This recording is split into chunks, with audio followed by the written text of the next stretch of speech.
Hello, hello. আচ্ছা, আমার কথা কি শোনা যায়? হ্যালো।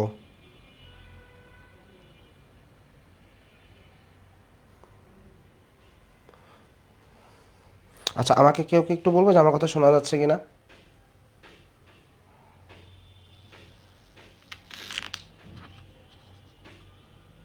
কেউ একটু কাইন্ডলি কমেন্ট করে জানাও যে সব কিছু শোনা গেলে আমরা আমাদের আলোচনা শুরু করবো ইনশাআল্লাহ।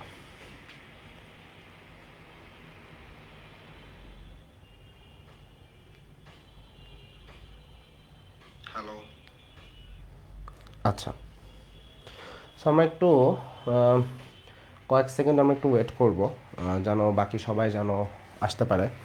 মোস্টলি আমরা আসলে আজকে আলোচনা করতে চাই থার্ড ইয়ার স্টাডি গাইডলাইন নিয়ে। New third year study guideline. So যারা এখন নতুন থার্ড ইয়ারে উঠছো, যারা ফার্স্ট প্রফ শেষ করলা, বেসিক্যালি আমাদের আজকের সেশন তাদের জন্য। বাট বাকিরাও চাইলে দেখতে পারো, ইটস অলরাইট। বাট আমাদের মূল আলোচনাটা আসলে যারা নতুন থার্ড ইয়ার স্টুডেন্টস তাদের জন্য। বাট আমি একটু কয়েক সেকেন্ড আমি একটু ওয়েট করবো for every one to come. তারপরে আমরা আলোচনা শুরু করে দেবো ইনশাআল্লাহ।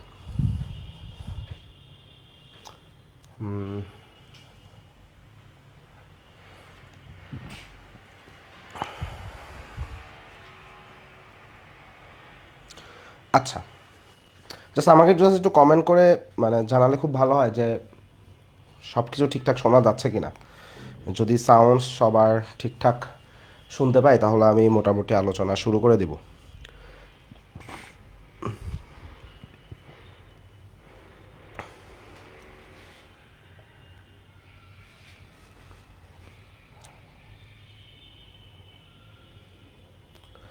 আচ্ছা, আমার মনে হয় আমরা আলোচনা শুরু করতে পারি। সো বেসিক কথা হচ্ছে, থার্ড ইয়ারে আমাদেরকে আসলে আমাদের যে কারিকুলাম, আমাদেরকে কি কি পড়তে বলে। আমাদের মূল কারিকুলামটা হলো থার্ড ইয়ারে একটা হচ্ছে ফার্মাকোলজি পড়তে হবে,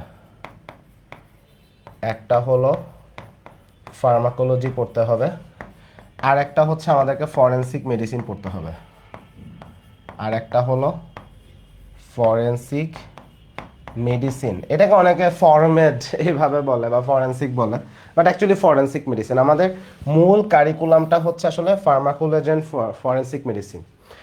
অন টপ অফ দ্যাট আমাদেরকে ফ্রম দ্য থার্ড ইয়ার আমাদের আসলে ওয়ার্ডের ইন্ট্রোডাকশন হয়। সো এইখানে আমাদের অ্যাড হবে ক্লিনিক্যাল ওয়ার্ড। সো ক্লিনিক্যাল ওয়ার্ডে আসলে আমাদেরকে দুইটা জায়গায় নিয়ে যাওয়া হয়, একটা হচ্ছে মেডিসিন, একটা হচ্ছে সার্জারি। তাহলে ক্লিনিক্যাল ওয়ার্ডে আমরা যাব হলো মেডিসিন, আর একটা জায়গায় যাব হলো আমরা সার্জারি। সো বেসিক কারিকুলাম কিন্তু আসলে আমাদের কাছে এইটা ডিমান্ড করে যে ফার্মাকোলজি, ফরেনসিক আর মেডিসিন, সার্জারি, ওয়ার্ড। বাট মোটা দাগে বাংলাদেশের মেজরিটি অফ দ্য মেডিকেল কলেজে এর বাইরেও থার্ড ইয়ারে আমরা আরও কিছু জিনিস পড়াইতে দেখি। কিছু কিছু জায়গায় পরীক্ষাও হয়, অথবা কিছু জায়গায় হয়তো বা আইটেমও হয়, বা কোনো জায়গায় হয়তো বা জাস্ট ক্লাস হয় কিন্তু আইটেম হয় না। সেটা হচ্ছে জেনারেল প্যাথোলজি। সেটা হলো জেনারেল প্যাথোলজি, আর একটা হলো general bacteriology. General bacteriology. So কিছু কিছু জায়গায় দেখা যায় যে জেনারেল প্যাথোলজি পুরোটাই পড়ানো হচ্ছে। কিছু কিছু জায়গায় আমি দেখছি যে জেনারেল প্যাথোলজির কিছু সিলেক্টিভ কিছু টপিক পড়ানো হয়েছে। আবার জেনারেল ব্যাকটেরিওলজি অনেক জায়গায় পড়ানো হয়েছে, সেটার সাথে কিছু জায়গায় দেখা যাচ্ছে আবার ইমিউনোলজিও পড়ানো হয়েছে। ইমিউনোলজি, বাট এটা ভ্যারিয়েবল, এক এক মেডিকেল এক এক রকম ফলো করছে। আবার কিছু কিছু মেডিকেলে আমরা দেখছি হেমাটোলজিও পড়ানো হয়েছে। সো এখানে আসলে মূল ব্যাপার আমি যেটা বলতে চাচ্ছি সেটা হচ্ছে কারিকুলাম ওয়াইজ আসলে প্যাথোলজি বা মাইক্রোবায়োলজি আসলে থার্ড ইয়ারে ওইভাবে পড়ার কথা না, বিকজ এটার উপর প্রফ হবে না। কিন্তু আমরা যেটা দেখছি যে majority of the medical college তারা আসলে এগুলো পড়াচ্ছে, এবং এখানে এক এক মেডিকেল কলেজ এক একভাবে আগাইছে। কেউ হয়তো বা জেনারেল প্যাথোলজি পুরোটা পড়াইছে, কেউ হয়তো বা কিছু সিলেক্টিভ টপিক পড়াচ্ছে, কেউ হয়তো বা হেমাটোলজি পড়াচ্ছে, কেউ জেনারেল ব্যাকটেরিওলজি পড়াচ্ছে, কেউ সেটার সাথে ইমিউনোলজিও পড়াচ্ছে। সো এটা একটু ভ্যারিয়েবল, এটাকে মাথায় রাখি। কিন্তু যেটা কনস্ট্যান্ট সবার জন্য সেটা হচ্ছে তাকে অবশ্যই ফার্মাকোলজি পুরাটা পড়তে হবে, তাকে ফরেনসিক মেডিসিন পুরাটা পড়তে হবে, এবং অবশ্যই তাকে ক্লিনিক্যাল ওয়ার্ড আসলে ফেস করে আসতে হবে। ক্লিনিক্যাল ওয়ার্ডে তার ওরিয়েন্টেশনটা শুরু হবে। সো আমি আসলে সবার আগে কোনটা নিয়ে কথা বলবো? আই হ্যাভ ডিসাইডেড দ্যাট আমি সবার আগে আসলে ওয়ার্ড নিয়ে কথা বলতে চাই। এটার পেছনে কিছু রিজন আছে। রিজন নাম্বার ওয়ান, যে আমরা নিজেরা যখন থার্ড ইয়ার স্টুডেন্ট ছিলাম, যেটা ছিল যে আমাদের সবচেয়ে বেশি ফোকাস আসলে ওয়ার্ডে ছিল, because we enjoyed the ward very much. কিন্তু যেটা হয়েছে যে একদম নতুন যে কারিকুলাম, এই নতুন কারিকুলামে থার্ড ইয়ার স্টুডেন্টকে যখন pharmacology, forensic, even pathology and microbiology তাকে পড়তে হচ্ছে, ডেফিনেটলি তাদের পড়ার একটা প্রেশার বেড়ে যায়। এবং আমি ফর দ্য লাস্ট 2 ইয়ার্স আমি এটা দেখছি যে স্টুডেন্টদের ওয়ার্ডের প্রতি আগ্রহ অনেক কমে গেছে। থার্ড ইয়ার স্টুডেন্টসদের ওয়ার্ডের আগ্রহ খুবই বেয়ার মিনিমাম। তারা ওয়ার্ডে যেতেও চায় না, ওয়ার্ড নিয়ে তাদের খুব বেশি আগ্রহও নেই। ওয়ার্ডের পড়া নিয়ে তাদের বেশিরভাগের কনসেপ্ট হচ্ছে ফিফথ ইয়ারে গিয়ে শিখবো। বাট এটা অ্যাবসোলুটলি একটা মিসকনসেপশন, একটা রং মুভমেন্ট। সো এইটাকে আমি বেসিক্যালি এক্সপ্লেন করতে চাই যে আসলে থার্ড ইয়ারে ওয়ার্ডের পারপাস কী এবং কিভাবে আসলে পড়া উচিত এবং মূল কনসেপ্টটা কি, আমি সেটা একটু আলোচনা করতে চাই। তাহলে প্রথমে আমরা আসি যে ওয়ার্ড। তাহলে প্রথমে আসি ক্লিনিক্যাল ওয়ার্ড। আমাদের এখানে ওয়ার্ডে মানে অনেকের ধারণা যে শুধুমাত্র সার্জারি আর মেডিসিনই মনে হয় ওয়ার্ড আছে, আসলে কিন্তু সেটা না। গাইনি ওয়ার্ডও কিন্তু করতে হয়। বা তোমরা যখন ফাইনাল ইয়ারে উঠবা বা ফোর্থ ইয়ারে উঠবা, তোমরা দেখবা যে আই, ইএনটি, অর্থোপেডিক্স এগুলোর আলাদা ওয়ার্ড আছে, সাইকিয়াট্রি আলাদা ওয়ার্ড আছে, বা স্কিন ভিডি ওখানেও আলাদা করে আউটডোরে আমরা ক্লাস করছি। সো আসলে এগুলো হচ্ছে অ্যালাইড। সো অ্যালাইডে মোস্টলি থার্ড ইয়ারে ফোকাস থাকে না, থার্ড ইয়ারের মূল ফোকাস হচ্ছে মাদার সাবজেক্ট। সো দেখা যাচ্ছে যে ওয়ার্ডে দেখা যাচ্ছে আমাদের মূল ফোকাসটা থাকে, একটা হলো মেডিসিন ওয়ার্ড আর একটা হলো সার্জারি ওয়ার্ড। বা আরও স্পেসিফিকভাবে যদি বলি যে এখানে মূল ফোকাসটা জেনারেল সার্জারিতেই থাকে। কিছু জায়গায় হয়তো বা রেডিওলজি, ট্রান্সফিউশন মেডিসিন এরকম কিছু জায়গায় অনেক সময় প্লেসমেন্ট দিয়ে রাখে, কিন্তু সেটা 7 দিনের সর্বোচ্চ, সেটার উপরে খুব বেশি ফোকাস থাকে না। মেইন ফোকাস আসলে মেডিসিন অ্যান্ড জেনারেল সার্জারি, সেটার উপরে আসলে থাকে। আসলে থার্ড ইয়ারে একটা স্টুডেন্টকে ওয়ার্ডে শেখানোর উদ্দেশ্য কী, বা এখানে আসলে তাকে কোন জিনিসটা আমরা আসলে শেখাইতে চাই। সো থার্ড ইয়ারে যেটা মূল শেখানোর পয়েন্ট সেটা হচ্ছে হিস্ট্রি টেকিং। হিস্ট্রি টেকিং এটা হচ্ছে নাম্বার 1। নাম্বার 2 হচ্ছে ক্লিনিক্যাল এক্সামিনেশন। নাম্বার 2 হচ্ছে ক্লিনিক্যাল এক্সামিনেশন। সত্যি কথা বলতে থার্ড ইয়ারে মূল লার্নিং পয়েন্টই হচ্ছে এই দুইটা। একটা স্টুডেন্ট প্রপারলি হিস্ট্রি কীভাবে নিতে হয় সেটা শিখবে, একটা স্টুডেন্ট মেথডিক্যাল অ্যাপ্রোচে একটা পেশেন্টকে ক্লিনিক্যাল এক্সামিন করা শিখবে। ক্লিনিক্যালি যখন সে এক্সামিনেশন করবে, এখানে আসলে দুইটা জিনিস, এক, সে মেথডিক্যাল অ্যাপ্রোচে এক্সামিনেশন করা শিখবে। নাম্বার 2, সে ক্লিনিক্যাল যে ফাইন্ডিংসগুলো আছে সে ক্লিনিক্যাল ফাইন্ডিংসকে সে চিনতে শিখবে বা এলিসিট করতে শিখবে। তাহলে 1 নাম্বার তাকে মেথড শিখতে হবে, নাম্বার 2 ক্লিনিক্যাল এক্সামিনেশনে যে ফাইন্ডিংসগুলো থাকবে সেইটাকে ইন্টারপ্রেট করা শিখতে হবে যে এই ফাইন্ডিংসটা পাইছি, দিস ইজ ইট। তাহলে একটা হচ্ছে হিস্ট্রি টেকিং, একটা হচ্ছে ক্লিনিক্যাল এক্সামিনেশন। এখন অনেকের ধারণা কি যে থার্ড ইয়ারে এত ইফোর্ট দিয়ে লাভ নাই, ফাইনাল ইয়ারে গিয়ে তখন তো আমাকে ওয়ার্ড করতেই হবে, সো তখন শিখে নিব। উত্তর হচ্ছে না, ফাইনাল ইয়ারের ওয়ার্ডের কিন্তু পুরো জিনিসটাই আলাদা। ফাইনাল ইয়ারে যখন একটা স্টুডেন্টের ওয়ার্ড হয় তার ফোকাস অ্যাকচুয়ালি ডিফারেন্ট। যেটা third year student history take করবে, এক্সামিনেশন করবে, এটাই হচ্ছে তার মূল লার্নিং পয়েন্ট ছিল। কিন্তু যখন একটা স্টুডেন্ট ফিফথ ইয়ারে উঠবে, ফিফথ ইয়ারে উঠে কিন্তু আমরা ওয়ার্ডে যে স্টুডেন্টদের যেটা করা হয় সেটা হচ্ছে ডিজিজ বেসড আলোচনা হয়। সাপোজ একটা ছেলেকে ফিফথ ইয়ার ওয়ার্ডে যখন নিয়ে আসা হবে, হয়তো বা বেডে একটা অ্যাজমা পেশেন্ট ভর্তি অথবা একটা সিওপিডি পেশেন্ট ভর্তি। সো সেইখানে যেটা হবে যে ফিফথ ইয়ারে স্যারদের অ্যাপ্রোচ এটা থাকবে, স্যার জানে যে তুমি ক্লিনিক্যাল এক্সামিনেশন করতে পারো, স্যার জানে যে তুমি হিস্ট্রি নিতে পারো। এখন যেটা হবে বেড সাইডে ওই ডিজিজটা নিয়ে আলোচনা হবে, বেড সাইডে ডিজিজটা নিয়ে আলোচনা হবে। এবং এইখানে teaching pattern more or less আমরা দেখব যে লং কেস, হ্যাঁ, বা শর্ট কেস ওরিয়েন্টেড হয়ে থাকে। সো তুমি যখন 5th ইয়ারে উঠবা তখন তোমাকে নতুন করে হিস্ট্রি নিয়ে কেউ শেখাবে না। তুমি যখন 5th ইয়ারে উঠবা নতুন করে কেউ তোমাকে ক্লিনিক্যাল এক্সামিনেশন করা শেখাবে না। অলরেডি আমাদের জানা থাকবে যে তুমি আগে থেকে হিস্ট্রি নিতে পারো, তুমি আগে থেকে ক্লিনিক্যাল এক্সামিন করতে পারো।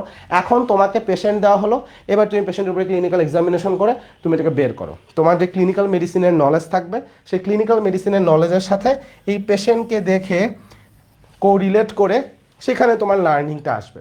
তাহলে 3rd ইয়ার এবং 5th ইয়ারের ওয়ার্ডের অ্যাপ্রোচ কমপ্লিটলি ডিফারেন্ট। কেউ যদি এমন হয় যে 3rd ইয়ারে ঠিকমতো ওয়ার্ডের ক্লাস করে না, তাহলে কি হবে? সে হিস্ট্রি নিতে পারবে না, সে ক্লিনিক্যাল এক্সামিনেশন করতে পারবে না, এবং সবচেয়ে বড় কথা এক্সামিনেশনের যে ফাইন্ডিংস, এই ফাইন্ডিংসকে সে ইন্টারপ্রিট করা শিখবে না। কীভাবে একটা ক্র্যানিয়াল নার্ভ এক্সামিন করতে হয়, ক্র্যানিয়াল নার্ভ এক্সামিনেশনের সময় ফাইন্ডিংসই কী আসবে, অথবা একটা পেশেন্টের রেসপিরেটরি সিস্টেম বা কার্ডিওভাস্কুলার যে সিস্টেম আমরা যে এক্সামিনেশন করি বা অ্যাবডোমেন যে আমরা এক্সামিন করি, সেখানে কী কী এক্সামিন করতে হয়, কীভাবে করতে হয়, হোয়াট আর দ্য মেথডস, এবং কী কী ফাইন্ডিংস আমরা পাই। এই যে 3rd ইয়ারে হাতে ধরে যেটা শেখানো হয় সেটা কখনোই 5th ইয়ারে শেখানো হবে না। যেমন জাস্ট ফর এক্সাম্পল, মনে করি একটা patient CLD patient, chronic liver disease. মনে করি একটা patient just chronic liver disease নিয়ে হাসপাতালে ভর্তি হয়েছে। এখন এই পেশেন্টের উপরে মনে করি 3rd year and 5th year both মানে ক্লাস হবে।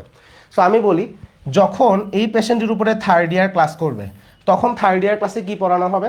3rd ইয়ার ক্লাসে পড়ানো হবে এই পেশেন্টের হিস্ট্রি নেওয়া, যে তুমি হিস্ট্রি নাও, এরপর তারপর বলবে কি এক্সামিনেশন করো। এখন হয়তো বা এখানে এক্সামিনেশন করে আমি ফিচার্স অফ সিএলডির ক্লিনিক্যাল যে ফিচার আছে সেগুলো পাবো। আমি সেখানে অ্যাবডোমেন এক্সামিনেশন করতে বলবো, অ্যাবডোমেন পালপেশন করবে, অর্গানোমেগালি আছে নাকি নাই সেগুলো দেখবে, অ্যাসাইটিস দেখবে, স্প্লিনোমেগালি আছে কিনা দেখবে, হেপাটোমেগালি আছে নাকি নাই সেগুলো দেখবে, জেনারেল এক্সামিনেশনে দেখবে অ্যানিমিয়া, জন্ডিস বা আদার যে ফাইন্ডিংসগুলো আছে এগুলো সব দেখবে। তাহলে 3rd ইয়ারে শুধু এই ফাইন্ডিংস বের করা আর হিস্ট্রি নেওয়া শেখাবে। কিন্তু 5th ইয়ার কী করবে? সাপোজ এই পেশেন্টেরই যখন 5th ইয়ারে ক্লাস হবে তখন কি হবে? ক্লিনিক্যাল মেডিসিনের যে থিওরিটিক্যাল আলাপ, এই পেশেন্টকে দেখায় দেখায় সেই আলাপটা পড়ানো হবে। যেমন আমরা একটা সিএলডি পেশেন্টের কারণ কি, ডিজিজ প্রোগ্রেশন কিভাবে হয়, ডিজিজের কমপ্লিকেশন কি, সেটার ফেট কি, সেইখানে ম্যানেজমেন্ট কি হবে, এটা জাস্ট বেড সাইড একটা লার্নিং হবে। এবং 5th ইয়ারে যদি এই পেশেন্টকে নিয়ে অ্যাসেস করতে হয় তখন বলবে কি, একদম ডিরেক্টলি বলবে গো ফর লং কেস, একটা টিপিক্যাল লং কেস প্রেজেন্ট করতে বলা হবে, অথবা একটা শর্ট কেসের মতো ম্যানারে বলবে ঠিক আছে examine the patient and show me your differentials. তখন বলবে কি, পেশেন্টকে এক্সামিন করো, এক্সামিন করে তোমার ফাইন্ডিংস কি, সেই ফাইন্ডিংসের আলোকে কী কী রোগ এটা হতে পারে সেটার একটা লিস্ট তুমি আমাকে দাও। তাহলে এইভাবে তখন অ্যাপ্রোচটা হবে। এখন 5th ইয়ারে যখন এই সিএলডি পেশেন্ট হবে কখনোই টিচার তাকে কীভাবে অ্যাবডোমেন পালপেট করবো, কীভাবে হিস্ট্রি নেব, কখনোই এটা শেখাবে না। তখন শেখানোর প্রজেক্টই ডিফারেন্ট। সো তুমি যদি 3rd ইয়ারে হিস্ট্রি না নেওয়া শেখো, এক্সামিনেশন না করা শেখো, বেসিক্যালি এটা তোমাকে পরবর্তী লাইফে কেউই শেখানোর কোনো সুযোগ অ্যাকচুয়ালি নেই। তোমাকে নিজে নিজে কষ্ট করে শিখে নিতে হবে, মানে যখন যেটা শেখা উচিত সেটা তখনই শিখতে হবে, কারণ পরবর্তী সময় তোমাকে অন্য জিনিস পড়তে হবে। ব্যাপারটা এরকম না যে পরে তুমি একটা ফাঁকা সময় পাবা, ফাঁকা সময় তুমি এফোর্ট দিয়ে পড়ে নিবা। It's not like that. প্রত্যেকটা ইয়ারে নির্দিষ্ট তোমার হচ্ছে সরি আমার একটু ঠান্ডা লাগছে, প্রত্যেক ইয়ারে তোমার নির্দিষ্ট লার্নিং অবজেক্টিভ আছে। সো তুমি যদি তোমার অবজেক্টিভকে ফলো না করো, সো তুমি আসলে মানে ইউ উইল ল্যাগ বিহাইন্ড, এবং তোমার যেই মানে গ্যাপটা ক্রিয়েট হবে এই গ্যাপটা আসলে কভার করা এক্সট্রিমলি ডিফিকাল্ট। কারণ তুমি যত উপরের দিকে যাইতে থাকবা, নিচের পর আরেকজনকে জিজ্ঞেস করে শিখে নেওয়া ইটস এক্সট্রিমলি টাফ। এবং যদি এরকম হয় যে সাপোজ 5th ইয়ারে গেছো, তোমাকে এক্সামিনেশন নেওয়া, হিস্ট্রি নেওয়া কেউ শেখায় নাই, তুমি ধরাটা খাবা ফাইনাল ইয়ারে যখন ফাইনাল প্রফ হবে, পরীক্ষায় যে একটা ধরা খাবা, আর একটা ধরা খাবা যখন তুমি ইন্টার্নশিপে যাবা, ইন্টার্নশিপে গিয়ে তুমি মানে একদম অথৈ সাগরে পড়বা। আরও বড় ধরা খাবা যখন তুমি কর্মজীবনে প্রবেশ করবা। তখন যদি তুমি পেশেন্টকে এক্সামিনেশনই করতে না পারো, মানে you will just make a severe mess. So খুবই বেইজ্জতি হবা। সো বেসিক কথা হচ্ছে 3rd ইয়ারে শেখার মূল জিনিসটা হচ্ছে হিস্ট্রি টেকিং এবং ক্লিনিক্যাল এক্সামিনেশন। এবার এটা নিয়ে আসি যে আসলে এখানে শেখার উদ্দেশ্যটা কি। এখন একটা সিম্পল কথা বলি, কোনো একটা পেশেন্ট, মনে করি আমি ডক্টর মুর্তজা শাহরিয়ার, আমি একটা হসপিটালে চাকরি করি। আমার কাছে যখন একটা রোগী আসে, আমি পেশেন্টকে কিভাবে অ্যাসেস করি সেইটার হিসাব দেখো। মনে করো এটা হচ্ছে মনে করো যে দিস ইজ মিস্টার এক্স। এখন এই লোকটা মনে করো সাপোজ ফর এক্সাম্পল তার একটা চেস্ট পেইন হয়েছে, সে প্রচণ্ড chest pain for last 30 minute. এই লোকটা হসপিটালে আমার কাছে আসছে, হসপিটালে মনে করো সিসিইউতে আসছে আমার কাছে। মনে করো এখানে আমি working doctor at the CCU, একদম রিয়েল লাইফ এক্সপিরিয়েন্স থেকে বলতেছি। মনে করো আমি এখানে doctor Murtaza Shahriar, I am the doctor here. So আমার কাছে যখন পেশেন্ট আসে আমি পেশেন্টকে কীভাবে অ্যাসেস করি? সো পেশেন্ট আসার পরে ফার্স্ট অফ অল আমি যেটা করি, খুব শর্টে পেশেন্টের একটা হিস্ট্রি শুনে ফেলি। এখন আমি হিস্ট্রি কীভাবে নিব? এই যে একটা চেস্ট পেইন নিয়ে একটা পেশেন্ট আমার কাছে আসছে, I must evaluate the patient, right? ওর একটা চেস্ট পেইনের আমি তোমাকে 15-20টা কারণ দেখাতে পারবো। চেস্ট পেইন মনে করো যে কোনো একটা পেশেন্টের ইসোফেগাসের প্রবলেম, সেখান থেকেও চেস্ট পেইন হইতে পারে। একটা পেশেন্টের স্টোমাকের প্রবলেম, সেখান থেকেও চেস্ট পেইন আসতে পারে। মনে করো কোনো একটা পেশেন্টের রেসপাইরেটরি কোনো প্রবলেম, সেখানেও চেস্ট পেইন হইতে পারে। মনে করো কোনো পেশেন্টের যে গ্রেট ভেসেলগুলো আছে, হ্যাঁ, মনে করো যে অ্যাওর্টা, হ্যাঁ, সেখানে কোনো প্রবলেম, সেখানেও চেস্ট পেইন হইতে পারে। একটা পেশেন্টের হার্টের সমস্যা, সেখানেও চেস্ট পেইন হইতে পারে।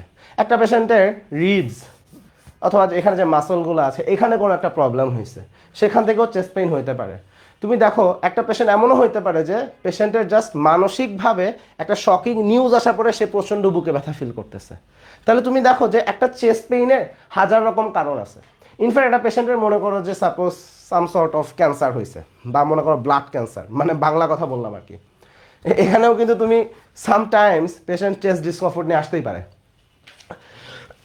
অথবা এমন হতে পারে একটা ট্রমা হয়েছে। তাহলে দেখো একটা পেশেন্টের চেস্ট পেইনের অসংখ্য কারণ আছে।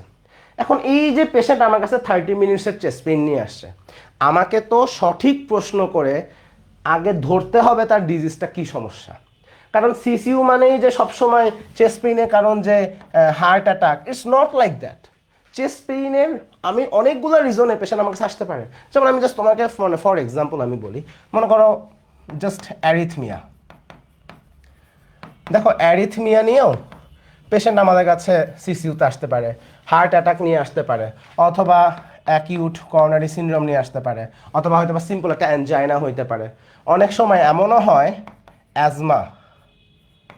অ্যাজমা পেশেন্টও সিভিয়ার চেস্ট পেইন নিয়ে অনেক সময় চলে আসে, সিসিইউতে চলে আসে। ও মনে করো হার্টের সমস্যা, আসলে হার্টের সমস্যা, আসলে অ্যাজমা। সো দেখো অনেক রিজনেই আসলে একটা পেশেন্টের চেস্ট পেইন হইতে পারে। তাহলে দেখো আমাকে যখন পেশেন্ট অ্যাসেস করতে হয়, ফার্স্ট অফ অল পেশেন্টের সাথে কথা বলে ওই রোগটা আসলে কি হইতে পারে সেটা একটা আইডিয়া করে নিতে হয়। এখন আমি কিভাবে তার সাথে কথা বলবো, কিভাবে আমি এটাকে অ্যাসেস করবো, এই চেস্ট পেইনের কারণটা কি? তাহলে এইখানে অ্যাসেসমেন্টটাই হচ্ছে আর্ট অফ হিস্ট্রি টেকিং। কিভাবে একটা চেস্ট পেইন আমাদের কাছে আসলে সেই পেইনটাকে আমি ইভ্যালুয়েট করব, কিভাবে আমি সেই পেইনের হিস্ট্রি নিব, এটার একটা আলাদা একটা মেথড আছে। This method is taught at 3rd ইয়ার।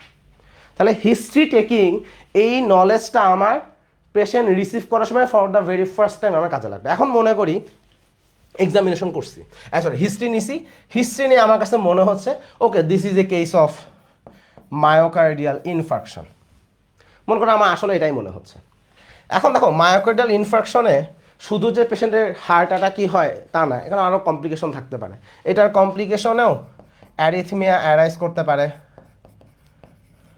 এটার কমপ্লিকেশনেও পেশেন্টের লেফট ভেন্ট্রিকুলার ফেইলার ডেভেলপ করতে পারে, এটার কমপ্লিকেশনেও পেশেন্টের কার্ডিওজেনিক শক ডেভেলপ করতে পারে। সো দেখো একটা এমআই থেকে অনেক কিছুই হইতে পারে। এখন এটা আমি কিভাবে বুঝবো? আমাকে তো এটাকে বের করতে হবে। অথবা এই পেশেন্টের এমআই সাথে সাথে আরও প্রবলেম আছে, হয়তো বা তার আগে থেকে হাইপারটেনশন আছে, অথবা ডায়াবেটিস আছে, অথবা সিকেডি আছে, অথবা মনে করো যে কোনো একটা এন্ডোক্রাইন ডিসঅর্ডার থাকতেই পারে। মনে করো কোনো একটা এন্ডোক্রাইন ডিসঅর্ডার হয়তো বা আছে, সাপোজ হাইপোথাইরয়েডিজম হতে পারে, কুশিং সিনড্রোম হতে পারে, লটস অফ থিংস। তাহলে দেখো অনেক কিছু এখানে থাকতে পারে। এখন বলো অ্যাজ এ ডক্টর আমি যদি এগুলাকে ধরতে না পারি, it's my failure, right? So আমি এটাকে কীভাবে ধরবো? এটা ধরার উপায় আছে ওই যে যখন হিস্ট্রি নেব, হিস্ট্রির মধ্যে অনেক কিছু আসবে, বাকিটা আসবে ক্লিনিক্যাল এক্সামিনেশনে। আমি পেশেন্টকে দেখে ক্লিনিক্যাল এক্সামিনেশন করে আমাকে দেখতে হবে তার কি অ্যারিথমিয়া আছে, তার কি লেফট ভেন্ট্রিকুলার ফেইলার ডেভেলপ করলো, তার কি কার্ডিওজেনিক শক ডেভেলপ করলো, is there any other abnormalities, any other comorbid condition. তাহলে এই অ্যাসেসমেন্টটা কিভাবে হবে? Through clinical examination. তাহলে এখন ক্লিনিক্যাল এক্সামিনেশন কিভাবে করতে হয় এইটা শেখানো হবে থার্ড ইয়ারে। ফিফথ ইয়ারে তোমাকে কেউ ক্লিনিক্যাল এক্সামিনেশন শেখাবে না। সো থার্ড ইয়ার হচ্ছে তোমার এই ক্লিনিক্যাল এক্সামিনেশন এবং হিস্ট্রি মেথড শেখার সময়, এবং সেখানে কিভাবে এক্সামিনেশন করতে হয়, ফাইন্ডিংসগুলো কি আসবে এটা তুমি শিখবা। এখন দেখো প্রথম কি করলাম, ক্লিনিক্যাল এক্সামিনেশন করলাম, হিস্ট্রি নিলাম। এরপরে আমার কাজ কি, এই পেশেন্টের হিস্ট্রি নিছি, ক্লিনিক্যাল এক্সামিনেশন করছে, এরপরে কাজ হলো for confirmation I need some investigation. খুব র্যাপিড কিছু ইনভেস্টিগেশন আমরা করব। এখন এই যে ইনভেস্টিগেশন, সেখানে আমি একটা ইসিজি করব, আমি একটা সিবিসিউ করি, আমি একটা ট্রপোনিন আই করি, হ্যাঁ আমি একটা ট্রপোনিন আই করি, আমরা আরও অনেক কিছুই করব। আমরা সাপোজ হ্যাঁ HbA1c মানে ডায়াবেটিস থাকলে করব, একটা লিপিড প্রোফাইল তো ফ্রিকুয়েন্টলি করা হয়, হ্যাঁ সেই সাথে আমরা আসলে আরও অনেকগুলো, আমরা আরও অনেক কিছু করি। কিন্তু বেসিক কথা হচ্ছে এখন এইখানে কি করব, এইখানে ইনভেস্টিগেশন কি হবে অথবা পেশেন্টের ট্রিটমেন্ট কি হবে, এইগুলো নিয়ে আলোচনা হবে ফিফথ ইয়ারে। ফিফথ ইয়ারে বেডসাইডে এইগুলো নিয়ে আলোচনা বেশি হয়।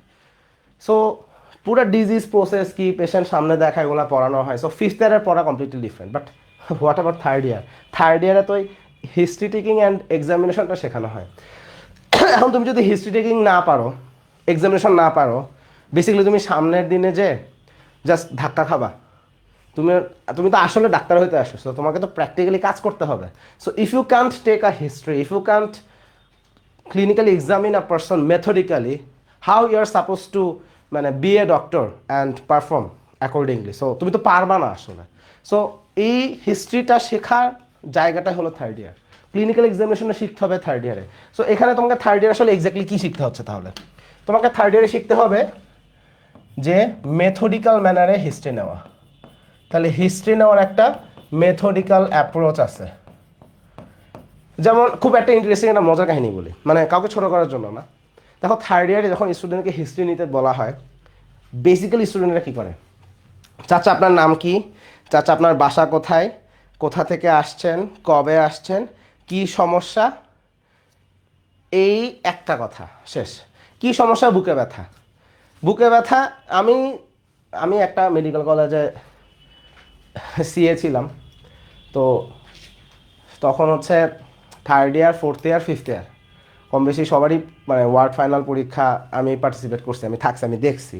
সো আমি দেখছি যে not a single person can write the history methodically appropriately. So এটা রিজনটা কি? বিকজ স্টুডেন্টদের এই ব্যাপারে কোনো আগ্রহ নাই। এখন তোমার যখন আগ্রহ নাই, প্রবলেমটা হচ্ছে এই মেথডিক্যাল অ্যাপ্রোচটা তুমি যদি না শিখো, তুমি কখনোই একটা পেশেন্টের প্রবলেমকে আইডেন্টিফাই করে প্রপার কজটাকে বের করে আনতে পারবে না। তুমি দেখো, এটা ফর এক্সাম্পল, সাপোজ কোনো একটা পেশেন্টের ফিভার, সত্যি কথা বলি, ফিভারের আমি তোমাকে 100টা কারণ দেখাতে পারবো। দেখো সিম্পলভাবে দেখো, ফিভার ডেঙ্গুর জন্য হয়, ফিভার চিকুনগুনিয়ার জন্য হয়, হ্যাঁ ফিভার চিকুনগুনিয়ার জন্য হয়। আবার মনে করো ফিভারের পেছনে মনে করো লিউকেমিয়ার জন্য ফিভার হয়, আবার দেখো লিম্ফোমার জন্য ফিভার হয়, আবার দেখো যে টিউবারকুলোসিস, সেখান থেকেও ফিভার হয়, ইনফেক্টিভ এন্ডোকার্ডাইটিস, সেখান থেকে ফিভার হয়। হাজারটা কারণ আছে, ম্যালেরিয়া, কালাজ্বর, হাবিজাবি, কারণের কোনো অভাব নাই। স্পন্টিনিয়াস ব্যাকটেরিয়াল পেরিটোনাইটিস, পেরিকার্ডাইটিস, তারপর কি প্লুরাইটিস, অসংখ্য হাজার হাজার কারণ আছে। এখন তুমি আমাকে বলো, একটা পেশেন্ট তো তোমার কাছে এসে বলবে চাচা আমার জ্বর, বা ডক্টর সাহেব আমার জ্বর আসছে, তাহলে এখন এই জ্বরের কারণ কি আসলে তার কি ব্লাড ক্যান্সার, নাকি তার কোনো একটা অন্য কিছু হয়েছে, লিম্ফোমা হয়েছে, নাকি তার ডেঙ্গু হয়েছে, নাকি তার চিকুনগুনিয়া হয়েছে, নাকি তার টাইফয়েড হয়েছে, নাকি তার যক্ষা হয়েছে? তুমি এটা বাইর করবা কেমনে? তুমি কি তাকে এখন পৃথিবীর যত ফিভারের যত ইনভেস্টিগেশন আছে তুমি সব দিবা? No, you are not going to do that. তো তুমি কি করবা? তোমাকে প্রথমে পেশেন্টের সাথে কথা বলে সেই ফিভারের প্যাটার্নটাকে আগে বুঝতে হবে। সো নাও তুমি মেথডিক্যালি একটা ফিভারকে কিভাবে এক্সপ্লেইন করতে হয়, পেশেন্টের সাথে কথা বলে হিস্ট্রিটা নিতে হয়। If you have that knowledge, তুমি পেশেন্টের সাথে কথা বলবা, কথা বলে ফিভারের যতগুলাই ইস্যু অ্যাড্রেস করতে হবে সেটা তুমি অ্যাড্রেস করছো, এর মধ্যে তুমি সুন্দর মতো ডায়াগনোসিস পৌঁছে দিতে পারবা।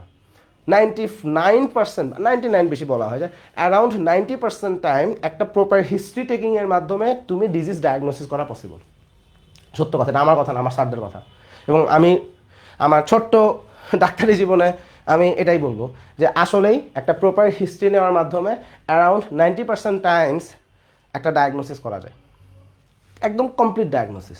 তুমি 100% না, 110% তুমি শিওর যে ডায়াগনোসিস এটাই, শুধু হিস্ট্রি নিয়েই করা সম্ভব যদি তুমি মেথডিক্যালি অ্যাপ্রোপ্রিয়েটলি হিস্ট্রি নিতে পারো। সো এই হিস্ট্রিটা নেওয়া শেখার সময় হলো থার্ড ইয়ার। সো কীভাবে একটা পেইনকে তুমি হিস্ট্রি নিবা, কীভাবে একটা ফিভারের হিস্ট্রি নিবা, একটা পেশেন্ট কাশি নিয়ে আসছে, একটা পেশেন্ট চেস্ট পেইন নিয়ে আসছে, সো হাউ তুমি এই কিভাবে এই হিস্ট্রিটা নিবা। এবং শুধু হিস্ট্রি নিলে হলো না, মনে করো এখন পেশেন্ট তোমাকে বলছে চাচা আমার জ্বর, বললো চাচা জ্বর কয় দিনের, চাচার জ্বর 7 দিনের। এই যে সে লোকটা বললো যে জ্বর 7 দিনের, এই কথার সিগনিফিকেন্স কি, এই ইনফরমেশন দিয়ে তুমি কি করবা, এই ইনফরমেশন থেকে তুমি কিভাবে নেক্সট কোশ্চেনকে মানে ইন্টারসেপ্ট করবে। যেমন আমি সিম্পল একটা এক্সাম্পল দিই, মনে করো কোনো একটা পেশেন্ট আমাকে যদি বলে this person has fever for 2 days, আর একটা অন্য একটা পারসন এসে বললো তার ফিভার হচ্ছে লাইক মনে করো 20 days। দুইটা পেশেন্টের ক্ষেত্রে আমার কোশ্চেন ডিফারেন্ট হবে, আমার চিন্তার প্রসেস ডিফারেন্ট হবে। লাইক যে লোকটা আমাকে এসে বলবে তার 2 দিনের জ্বর, আমি লাইক এখন মনে করো যে রাইট দিস মোমেন্ট এখন কেউ এসে আমাকে বললো আমার 2 দিনের জ্বর, আমি সবার আগে চিন্তা করব এটা কি ডেঙ্গু হইলো, নাকি চিকুনগুনিয়া হইলো, নাকি এটা আদার কোনো ভাইরাল ফিভার হলো, নাকি এটা একটা সাইনোসাইটিস হলো। হ্যাঁ, আমি এগুলো সবগুলোই চিন্তা করব। আবার এখন একটা পেশেন্ট যদি আমাকে সে বলে তার 20 days ধরে ফিভার, আমি সবার আগে চিন্তা করবো কি টিউবারকুলোসিস, তার বয়সের দিক খেয়াল করব। বয়স যদি কনভিন্সিং হয় তাহলে লিউকেমিয়া হলো কি না, অথবা লিমফোমা হলো কি না, অথবা টাইফয়েড হলো কি না, I will think about it. তাহলে সাধারণত টাইফয়েড 20 দিন হয় না, নর্মালি 20 দিনের আগে ভালো হয়ে যায়। বাট সিম্পল কথা যে একটা পেশেন্টের ফিভার বা 20 দিনের ফিভার তোমার লাং অ্যাবসেস থেকেও হইতে পারে। মূল কথা হচ্ছে যে এই যে একটা লোক তোমাকে হিস্ট্রি নেওয়ার সময় তোমাকে ইনফরমেশন দিচ্ছে, আমাকে বলছে যে তোমাকে বললো যে তার জ্বর হলো 10 দিন। এই যে 10 দিন বললো, what is the significance of this 10 days? 10 দিনের তো একটা সিগনিফিকেন্স আছে। 10 দিন মানে কিছু রোগ হওয়ার প্রবাবিলিটি আছে, কিছু রোগ কোনোভাবেই হবে না। কেউ যদি আমাকে বলে যে একটা ডেঙ্গু ফিভার 15 দিন ধরে থাকবে, আমার পেটের মধ্যে অ্যাটম বোমা ফেললেও আমি এটা মানে স্বীকার করবো না। আর আমরা যদি মনে করো আয়না ঘরে ঘুম করে যদি টর্চার করতে থাকে যে বল, আমি তাও বলছি না, এটা কোনোভাবেই সম্ভব না। কিন্তু এখন যদি এখন একটা লোক আমাকে বলে যে ভাই একটা লোকের 2 দিনের জ্বর, দিস ইজ টিউবারকুলোসিস, আমি ওরা জুতাতে পিটামো যে why you are saying that. 2 দিনের জ্বরে কীভাবে তুমি টিউবারকুলোসিস মানে সিদ্ধান্তে চলে আসে। একটা লোকের প্রথমে জ্বর ডেভেলপ করছে, 2 দিনের মাথায় তাকে টিউবারকুলোসিস প্রথমেই মানে সবার আগে আমি চিন্তা করবো না, this is not the appropriate way. So দেখো এই ইনফরমেশনকে অ্যাসেস করার, প্রসেসিং করারও একটা মেথড আছে। So if you do not know this, you will never be able to take a proper history, যে হিস্ট্রির মাধ্যমে তুমি ডায়াগনোসিসে পৌঁছাইতে পারবা। You have to be able to take a history in such a manner that তুমি history নিয়ে তার ডায়াগনোসিসে পৌঁছাই যাবা। সো ওইভাবে হিস্ট্রি তুমি কীভাবে নিতে পারবা, তাহলে এটা হিস্ট্রি নেওয়ার উপায়টাই হচ্ছে হিস্ট্রিতে তোমাকে কিছু কোশ্চেনিয়ার নিতে হবে। কি প্রশ্ন করব, প্রশ্নের উত্তর পাইলে সেই উত্তরের সিগনিফিকেন্স কি, এইটাই হলো তোমাকে থার্ড ইয়ারে শিখতে হবে। তাহলে এই যে হিস্ট্রি নেওয়ার যে পুরো প্রসেস, এটার জন্য তুমি দেখবে যে 1000 পৃষ্ঠার অসংখ্য বই আছে, ম্যাকলিওড, তারপরে হাচিনসন, তারপরে টালিও কনর থেকে শুরু করে অসংখ্য বই আছে, বেটসনের বই আছে, এর অনেক বই আছে হিস্ট্রি টেকিংয়ের উপরে। আমি তোমাকে মার্কেটে 10টার উপরে বই দেখাতে পারবো। So history taking is an art, এবং এটাকে এজন্য আর্ট বলা হয় যে একটা সিঙ্গেল পারসন তার হিস্ট্রি নিয়ে একটা কনফিডেন্ট ডক্টর, একটা ভালো ডক্টর, তার সাথে কথা বলে তার ডায়াগনোসিস কী হইতে পারে এইটার মোটা দাগে 90 থেকে 95% জায়গায় সে পৌঁছায় যেতে পারবে।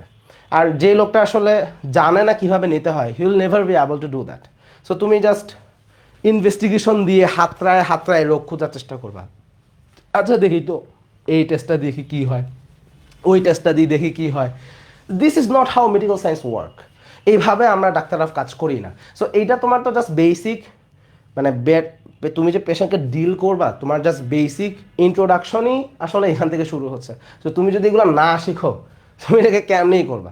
আচ্ছা, আবার এখানে মনে করো হিস্ট্রি তুমি নিয়ে খুব ভালো করে শিখছো, ক্লিনিক্যাল এক্সামিনেশন তোমাকে শিখতে হবে। কেন? কারণ আমি তোমাকে এখানেই বলি, মনে করো সাপোজ একটা পেশেন্ট তোমাকে সে বলতেছে যে তার পেট ফোলা ফোলা লাগে। এখন তুমি দেখলা তার পেট আসলেই ফোলা, তুমি দেখলা আসলেই তার পেটটা ফোলা। এখন দেখো পেট ফোলার অসংখ্য কারণ আছে। হইতে পারে যে দিস পেশেন্ট ইজ ফ্যাট, হইতে পারে দিস পেশেন্ট ইজ প্রেগনেন্ট, হইতে পারে তার একটা ইন্টেস্টিনাল অবস্ট্রাকশন হয়েছে, সেখান থেকে অ্যাবডোমেন ডিস্টেন্ডেড হয়ে গেছে, হতে পারে তার একটা অ্যাসাইটিস হয়েছে, তার পেটের মধ্যে পানি জমছে, পানি জমে পেটটা ফুলে গেছে। সো দেখো একটা পেশেন্টের অ্যাবডোমেন ডিস্টেন্ডেড হওয়ার অনেক রকম রিজন আছে। কারণ তুমি কি জাস্ট মানে র্যান্ডমলি তাকে এখন সবগুলো টেস্ট করতে পাঠাই দিবা যে যান টেস্ট করে আসেন, দেখি আপনার পেটে বাচ্চা আছে না পানি আছে নাকি পায়খানা জমছে, আমি একটু দেখি। তুমি কি র্যান্ডমলি তারা সবগুলো টেস্ট করাবা? This is not how it works, right? তুমি পেশেন্টকে এক্সামিন করবা, হিস্ট্রি নিবা, সেখান থেকে তোমার অ্যাসেসমেন্ট চলে আসবে, সেখানে তুমি আসবে। যেমন ফর এক্সাম্পল মনে করো কোনো একটা পেশেন্টের তুমি অ্যাবডোমেন এক্সামিন করতেছো, তুমি অ্যাবডোমেন এক্সামিন করতে গিয়ে তুমি দেখলা যে লিভারটা পালপেবল, তুমি দেখলা যে তার স্প্লিন পালপেবল, হ্যাঁ, তুমি দেখলা যে এই পেশেন্টের অ্যাসাইটিস আছে, হ্যাঁ, আবার তুমি জেনারেল এক্সামিনেশন করে দেখছো this patient has anaemia, this patient has jaundice. তাহলে দেখো এই যে তুমি ক্লিনিক্যাল এক্সামিনেশন করছো, এই ফাইন্ডিংসগুলো তুমি যখন পাচ্ছ, ফাইন্ডিংসের উপর বেস করে কিন্তু তুমি ওই পেশেন্টের এক্স্যাক্টলি কোন ডিজিজ হয়েছে সেটার একটা শর্ট লিস্ট বানায় ফেলতে পারো। যেমন আমি তোমাকে ফর এক্সাম্পল বলি, একটা পেশেন্ট আমার কাছে এই ফাইন্ডিংস নিয়ে আসছে, anaemia, jaundice, ascites, স্প্লিন, liver palpable, এটার পেছনে আমি হয়তো তোমাকে 5টা-6টা কমন রিজন দেখাইতে পারবো। কিন্তু সাপোজ একটা পেশেন্টের এগুলো সব কিছু আছে, লিভার নট পালপেবল, আমার কিন্তু প্রবাবল কজ কিছু জায়গায় চেঞ্জ হয়ে যাবে, হয়তো বা কিছু প্রবাবল কজ আগে যা বলছিলাম এখন হয়তো বা সেটা বলবো না। আবার মনে করো কোনো একটা পেশেন্টের for example liver palpable but স্প্লিন not palpable, কিন্তু অ্যাসাইটিস আছে, আমি হয়তো বা ডিফারেন্ট কোনো কিছু চিন্তা করব। অথবা মনে করো কোনো পেশেন্টের লিভারও পালপেবল না, স্প্লিনও পালপেবল না, but ascites present, anaemia present, jaundice মনে করো নাই, অথবা মনে করো জন্ডিস আছে, হইতে পারে। তো দেখো আমি এই যে ফাইন্ডিংস পেলাম, আমার কিন্তু এই অনুযায়ী আমি তোমাকে হয়তো বা 3টা-4টা কারণ বলবো যে মোস্ট প্রবলি এরকম 4টা রিজন হইতে পারে, যে 4টা রিজনে এই ফাইন্ডিংসগুলো আমি পাইতে পারি। তখন সেই অনুযায়ী আমি তখন পেশেন্টের ফার্দার ইনভেস্টিগেশন করে দেখবো যে আসলে কোনটা প্রেজেন্ট। তো আমাকে তো এক্সামিনেশন করে ফাইন্ডিংসটাকে বাইর করতে হবে। এখন আমি যদি অ্যাবডোমেন কিভাবে পালপেট করতে হয় সেটা না পারি, কিভাবে লিভার আমি পালপেট করবো সেটা আমি পারি না, স্প্লিন পালপেশন পারি না, অ্যাসাইটিস আছে কিনা আমি সেটা ক্লিনিক্যাল এক্সামিনেশন আমি বুঝতে পারি না, অ্যানিমিয়া, জন্ডিস এগুলো আমি বুঝি না। So what will you do? তুমি তো যদি ক্লিনিক্যাল এক্সামিনেশনকে তুমি যদি অ্যাড্রেস করতে না পারো, you will never be able to just মানে diagnose the patient clinically. So তোমার একটা হিস্ট্রি নিতে হবে, পেশেন্টকে ক্লিনিক্যাল এক্সামিনেশন করতে হবে, through proper history and clinical examination. তো আমি মনে করি যে 98% টাইমস ডায়াগনোসিস করে ফেলা যায়। তোমাকে তো এটা করতে হবে। তো তুমি এটা যদি এক্সামিনেশন করতে না পারো, ফাইন্ডিংসকে এলিসিট করতে না পারো, সেই ফাইন্ডিংসকে ধরতে না পারো, how will be able to know that তুমি এটা কীভাবে করবা? সো ক্লিনিক্যাল এক্সামিনেশন, হিস্ট্রি নেওয়া এটা শিখতে হবে, এবং এটা কোনো মামুলি ব্যাপার না। এবং ব্যাপারটা এরকম না তুমি থার্ড ইয়ার এটা না শিখলে পরবর্তীতে শিখতে পারবা, নো, 5th ইয়ারে তোমাকে এটা শেখানো হবে না।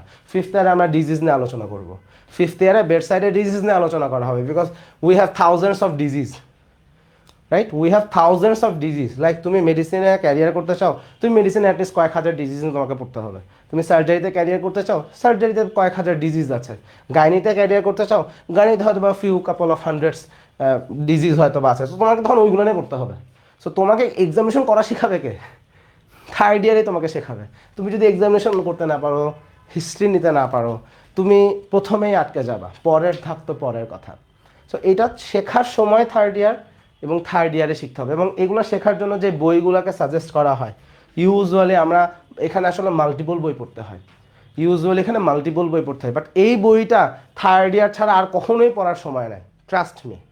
আমি মনে করি না, এটা রিয়েলিটি, যে ম্যাকলিওড বা মেডিসিন আমাদের কী বই আছে, ম্যাকলিওড, হাচিনসন, হ্যাঁ, এই বই বা টালিও কনর, এই বইগুলো আসলে থার্ড ইয়ারেই পড়া সম্ভব। এরপরে এই বই পড়ার সময় তুমি পাবা না, বিকজ ওই সময় তোমাকে আরও অনেক মানে বিগার সিলেবাস তোমাকে তখন ক্যাচ আপ করতে হবে।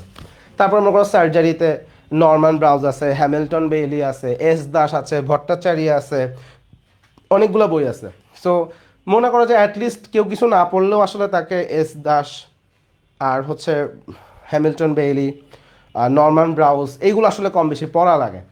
সো তুমি এই বইগুলা থার্ড ইয়ার ছাড়া আসলে অন্য কোনো সময় পড়ার সময়ই পাবা না, it is not practical actually.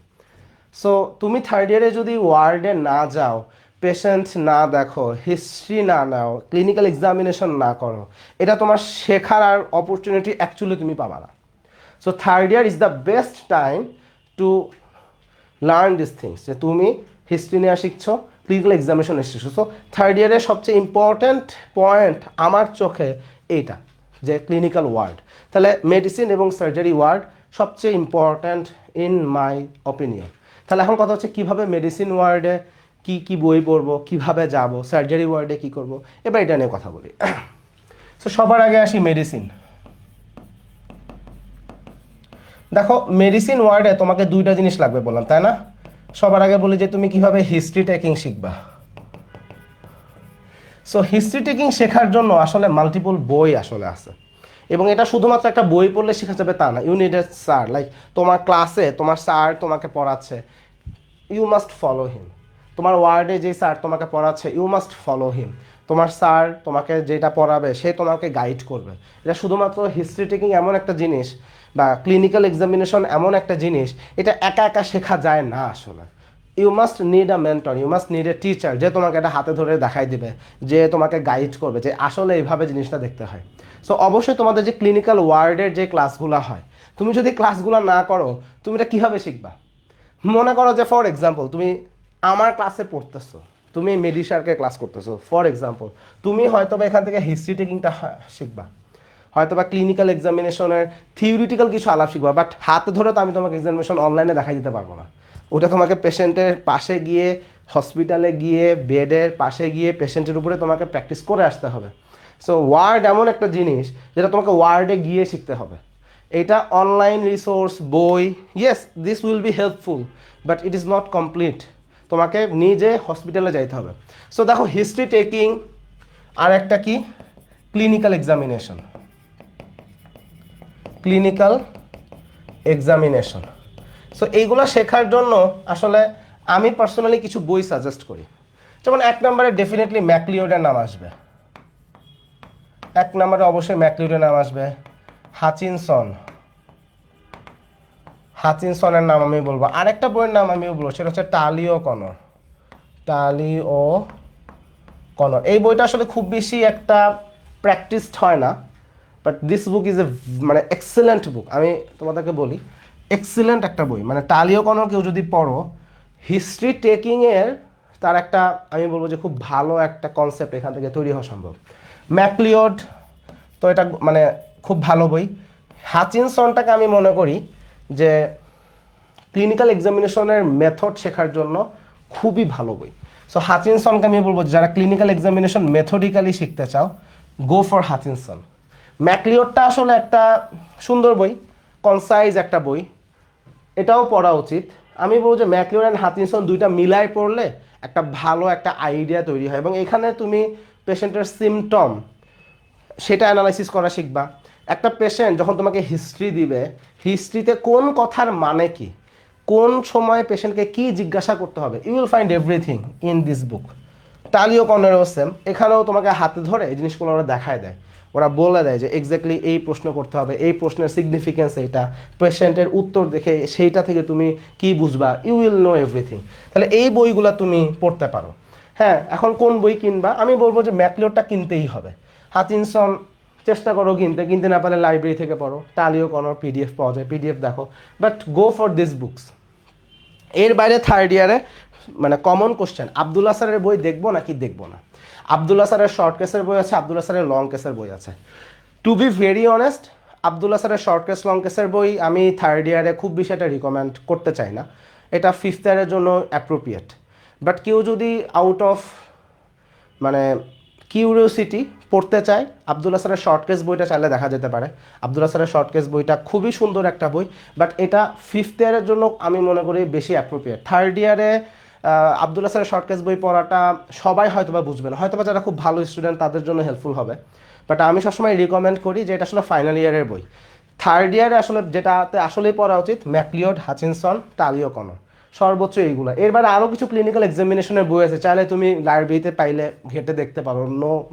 No shame in that. আমি আমার লাইব্রেরিতে যত বই আছে আমি সব ঘেটে ঘেটে দেখছি, যে আমি দেখছি যে কী লেখা, আমি একটু পড়ে দেখি। সো তুমি চেক করো, নো প্রবলেম। সো এইগুলো হচ্ছে তোমার আসলে আসল বই। So you go for it. এখন এবার আসি ক্লিনিক্যাল এক্সামিনেশন শেখা। দেখো, ক্লিনিক্যাল এক্সামিনেশন শিখতে গেলে তোমাকে পেশেন্টের উপরে এক্সামিনেশন করেই শিখতে হবে। ক্লিনিক্যাল এক্সামিনেশন তুমি মনে করো 1000টা ভিডিও দেখছো, স্টিল ইট ইজ ইনকমপ্লিট। যতক্ষণে তুমি নিজে পেশেন্টের উপরে এক্সামিন করতেছো ততক্ষণ এটা কমপ্লিট হবে না। কারণ পেশেন্টের উপরে এক্সামিনেশন করে, যেমন একটা লিভার, এটার পালপেশনের যে হাতে যে ফিলিংসটা আসে, এটা অনলাইনে ভিডিও দেখে তো তুমি কখনো বুঝবা না। এটা তোমাকে পেশেন্টের পেটে হাত দিয়ে তোমাকে ফিল নিতে হবে। একটা স্প্লিন তোমার হাতে ধাক্কা লাগলে জিনিসটা মানে হাউ ইট ফিলস, সেটা পেশেন্টের উপরে এক্সামিনেশন না করলে তুমি তো বুঝবা না। একটা পেশেন্টের মারমার তুমি শুনতেছো, সো ওই মারমারটা তুমি পেশেন্টের গায়ে তো বসায় না শুনলে তো তুমি তো বুঝবা না। সো ক্লিনিক্যাল এক্সামিনেশন তুমি ভিডিও দেখো, no problem in that. Video তোমাকে কিছু গাইডেন্স দিবে 100%, বাট পেশেন্টের উপরে তোমাকে মানে ম্যানুয়ালি আসলে এক্সামিনেশন করে আসতে হবে, প্র্যাকটিক্যাল এক্সামিনেশন করে আসতে হবে, আদারওয়াইজ লার্নিং ইনকমপ্লিট থাকবে। বাট প্রশ্ন হচ্ছে মেথডিক্যাল ম্যানারে এক্সামিনেশনের ভিডিওসও তোমরা চাইলে দেখতেই পারো। এখন অনলাইনে এই ম্যাকলিওডের এক্সামিনেশন ভিডিওগুলো অ্যাভেলেবল, ম্যাকলিওডের এক্সামিনেশন ভিডিওগুলো ইউটিউবে অ্যাভেলেবল, চাইলে এগুলো তোমরা দেখতে পারো। ইউটিউবে তো আসলে প্রচুর ভিডিও আছে, দেখবা যে অনেকগুলো মেডিকেল ইউনিভার্সিটি বা মেডিকেল কলেজ, ওদের ফ্যাকাল্টি, ওরা অনেক জায়গাতে ক্লিনিক্যাল এক্সামিনেশনের ভিডিও বানায় রাখছে, চাইলে ইউ ক্যান টেক ওগুলো তোমরা দেখতে পারো, সমস্যা নাই। বাট মেথডটা এইভাবে পড়বা, আর ডেফিনেটলি নিজ কলেজে ক্লাসে যাইতে হবে, পেশেন্টের উপরে নিজ হাতে এক্সামিনেশন করতে হবে, আদারওয়াইজ এটা ইনকমপ্লিট থেকে যাবে। তাহলে তুমি এইগুলো তুমি পড়বা for 3rd year. This is the আমি বলবো যে book list, history taking, clinical examination. আচ্ছা, এবার আসি সার্জারি।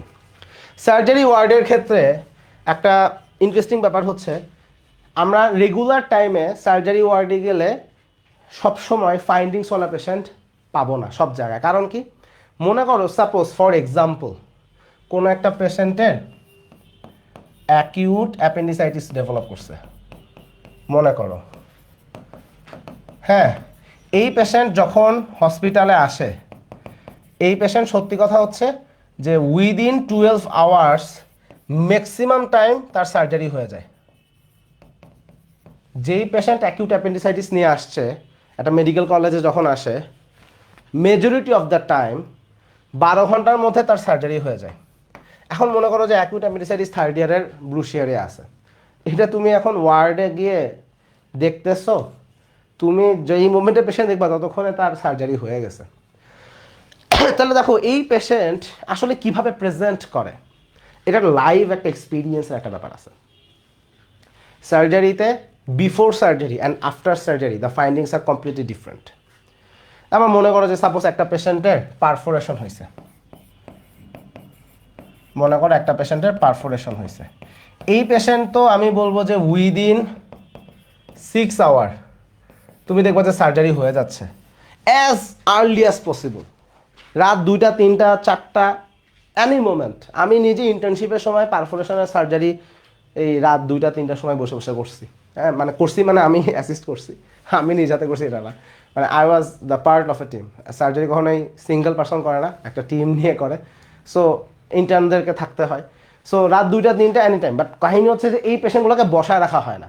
সো তুমি দেখো যে সার্জারিতে অনেক পেশেন্ট আছে যেটা তোমাদের 3rd ইয়ারে তোমাদেরকে শিখতে হবে, ডেফিনেটলি শিখতে হবে। অ্যান্ড এই পেশেন্ট অ্যাকচুয়ালি অবস্থায় কীভাবে আসে, অ্যাকচুয়ালি পেশেন্টের প্রেজেন্টেশন কেমন, অ্যাকচুয়ালি পেশেন্টের কী কী ফাইন্ডিংস থাকে। If you want to see this by, মানে তুমি যদি নিজ চোখেটা দেখতে চাও, তোমাকে অ্যাডমিশনে থাকতে হবে।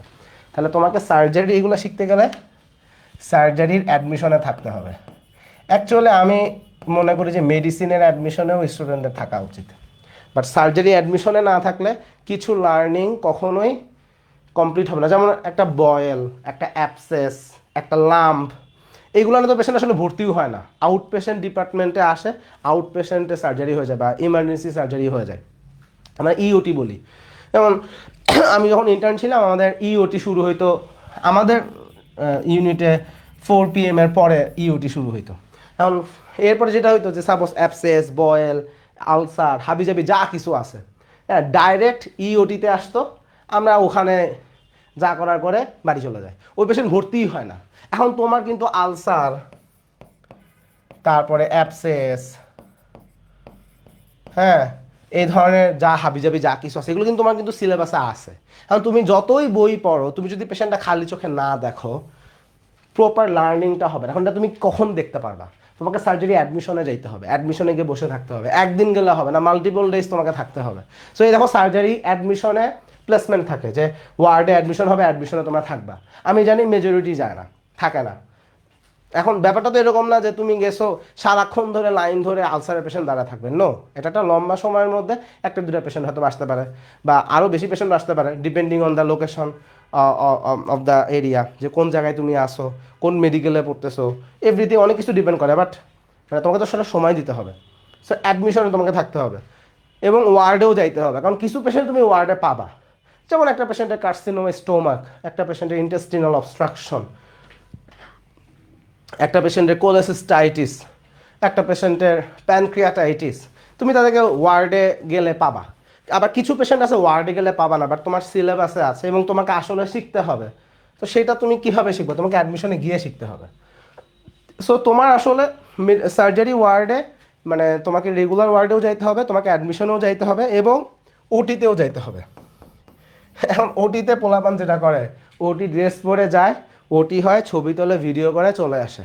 কি হলো, কিভাবে হলো, নোবডি কেয়ার্স। এটাও তো ভুল। ওটিতে তো তোমার আসলে সেলফি তোলার জন্য তুমি যাও নাই, ওটিতে তোমার অনেক কিছু দেখার আছে। ওটিতে কি কি ইনস্ট্রুমেন্ট ইউজ করে,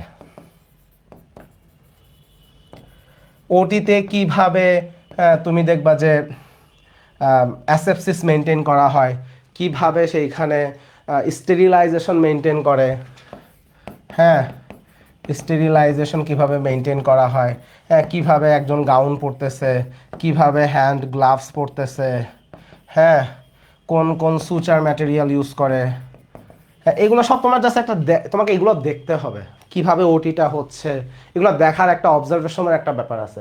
তো এইগুলো নিয়ে কারো কোনো মানে মানে মানে ইয়ে নাই, কনসার্ন নাই, সবাই ওটিতে যায়, ছবি টবি তুলে চলে আসে, পেশেন্টের প্রাইভেসি গোল্লায় যাক। So this is not appropriate, this is not correct. So তোমাকে এইগুলো করতে হবে, but you are not doing this. So শেখার জন্য এটা দরকার।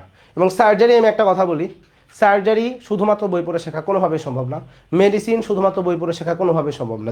এখানে শেখার উপায়টা কি? এখানে শেখার উপায় হলো তুমি বই পড়বা, তুমি পেশেন্ট দেখবা, দুটার কম্বিনেশন করবা, তাহলে অ্যাপ্রোপ্রিয়েট লার্নিংটা হবে। তাহলে তোমাকে অ্যাডমিশনে যেতে হবে, ওয়ার্ডে যাইতে হবে, ওটিতে যাইতে হবে, সব জায়গাতেই যাইতে হবে, তোমাকে দেখতে হবে multiple times, you need to observe it. আচ্ছা, এরপরে তুমি আসলে কোন বই পড়বা? এখন এইখানে আমার পার্সোনাল রিকমেন্ডেশন যেটা, 1 নম্বরে আমি বলবো সবার আগে নরম্যান ব্রাউজ পড়া উচিত। সবার আগে Norman browse. Norman browse excellent একটা বই, আমি বলবো জাস্ট ব্রিলিয়ান্ট। বাট সার্জারিতে একটা সিঙ্গেল বই কখনোই যথেষ্ট না, ইউনিট মাল্টিপল বুকস। তাহলে নরম্যান ব্রাউজ পড়বা। এস দাস নামে একটা বই আছে, এটাও পড়তে হবে, এক্সিলেন্ট বুক। তারপর আরেকটা বই আছে ভট্টাচারিয়া, ভট্টাচারিয়া, এক্সিলেন্ট বই, 3টা মিলাই পড়ো। আবার হ্যামিল্টন বেইলির কথাও বলা হয়। এখন হ্যামিল্টন বেইলি নিয়ে একটা কাহিনী বলি। হ্যামিল্টন বেইলি বইটা অ্যাকচুয়ালি সুন্দর বই, এক্সেলেন্ট বই, বাট কাহিনী হচ্ছে ব্রিটিশদের লেখা বই তো, ওরা মানে লিখতে গিয়ে অনেক জায়গায় সাহিত্য ইউজ করছে। মানে জাস্ট আমরা যেমন কথা বলার সময় অনেক মেটাফোর ইউজ করি না, সো হ্যামিল্টন বেইলিতে কিছু জায়গায় মেটাফোর ইউজ করছে। এখন কাহিনী হচ্ছে যেসব পোলাপান মেটাফোর বোঝে না, ওরা ওই মেটাফোরটাকেই মানে খুব সিরিয়াসলি নিয়ে ফেলে। সো যেটা হয় হ্যামিল্টন বেইলি পড়তে গিয়ে কোনটা মেটাফোর আর কোনটা অ্যাকচুয়াল কোনো একটা ফ্যাক্ট, এটা হচ্ছে স্টুডেন্টরা অনেক সময়, আমি দেখছি অনেক সময় কিছু মানে সে কনফিউজড হয়ে যায়। সো যাদের ইংলিশের নলেজ খুব ভালো তাদের জন্য এটা খুব ভালো বই, যাদের ইংলিশের নলেজ খারাপ মানে কোনটা মেটাফোর আর কোনটা অ্যাকচুয়ালি মানে একটা সিরিয়াস একটা ওয়ার্ড বলতেছে সেটা বুঝতে পারে না। আমি বলবো তুমি আগে এই বই পড়ো। বাট হ্যামিল্টন বিলি is also a very excellent book, very excellent one. স্যাররা এটাকেই সবার আগে রিকমেন্ড করে। বাট অনেকে এই বইটা আসলে ফার্স্ট হ্যান্ডে পড়ে মিলাইতে পারে না, বুঝতে পারে না আসলে কী বলতেছি, কেন বলতেছি, মিলাইতে পারে না। সো এই জন্য এইগুলোকে আমি সবার আগে রিকমেন্ড করি। হ্যাঁ, তোমরা আসলে এই বইগুলো পড়বা, কিন্তু সবসময় মাথায় রাখবা যে এই বইগুলো একা পড়লে তুমি সব বুঝে it's not like that. You need a teacher.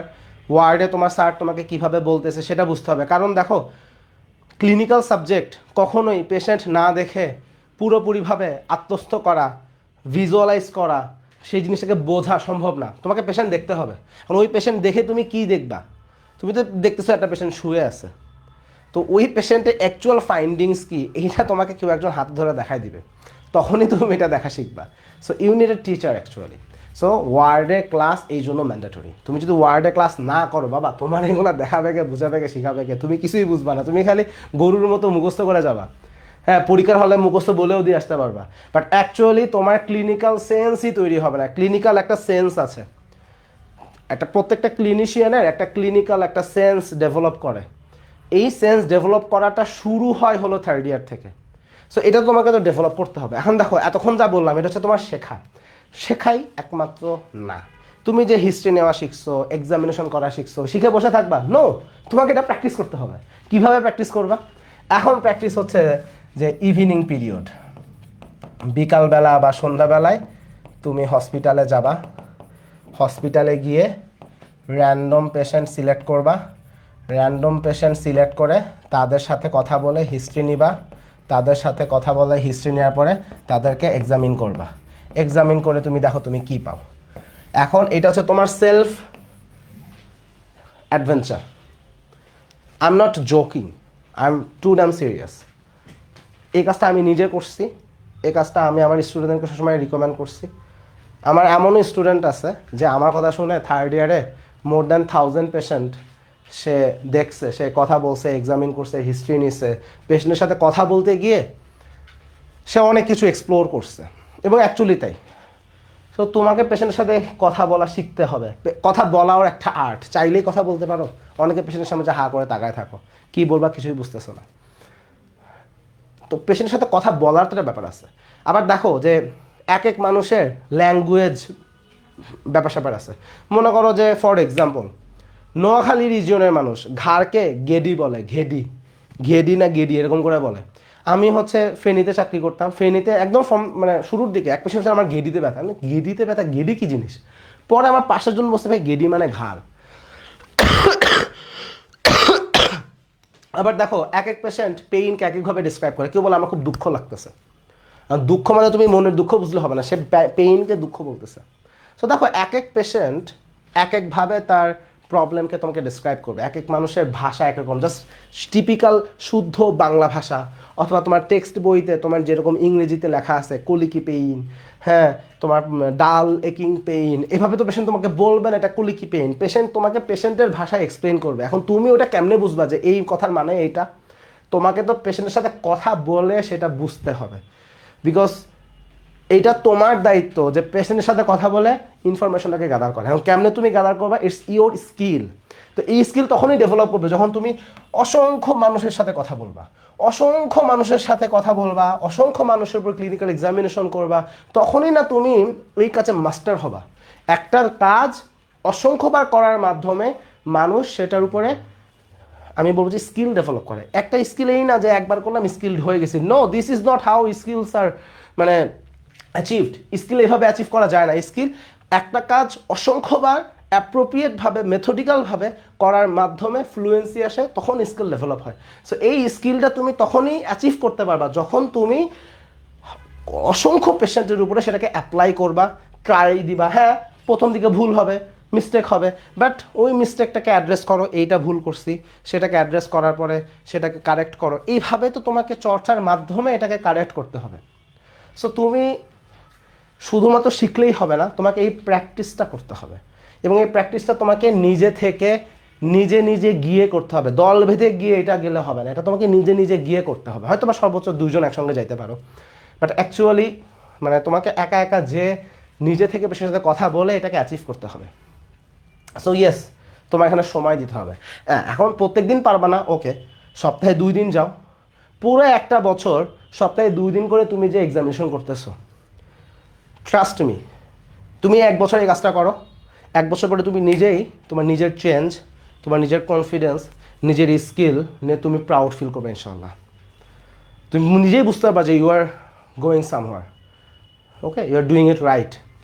But তুমি জাস্ট ওই যে 10 জন মিলে 15 জন মিলে ক্লাসে গেছি, একটা পেশেন্ট দিকে বলছে স্যার বসে নাও হিস্ট্রি নাও, একজন হিস্ট্রি নিছো, বাকিরা দাঁড়া দাঁড়া গল্প করতেছো, ফোন চালাইতেছো, ফেসবুক চালাইতেছো, কমেন্ট করতেছো, আর কি করতেছো, হয়তো আইটেমের কোনো কিছু একটা পড়া পড়তেছো। একজন স্যার বললো এটা এক্সামিন নাও, হয়তো বা তোমাদের গ্রুপের একটা ছেলে বা একটা মেয়ে হয়তো বা থাকে, সবসময় ওরাই করে, ওই করতেছে, তোমরা আসো দাঁড়ায় আসো, হাসাহাসি করতেছো, মজা নিচ্ছ, দেখতে দেখতে চলে গেলো। দিন শেষে হোয়াট ইজ ইউর গেইন? তুমি মেডিকেলে আসছো ডাক্তার হইতে, তুমি ডাক্তারি করে খাবা, তুমি ক্লিনিক্যাল এক্সামিন করতে পারো না, হিস্ট্রি নিতে পারো না, তুমি কি করবা বাবা? So you must understand what I am saying. তাহলে 3rd ইয়ারে তোমার এত কিছু করার আছে রিগার্ডিং ওয়ার্ড। ক্লাস নিচ্ছি পরে, আমি লাইভ ক্লাস নিচ্ছি পরে।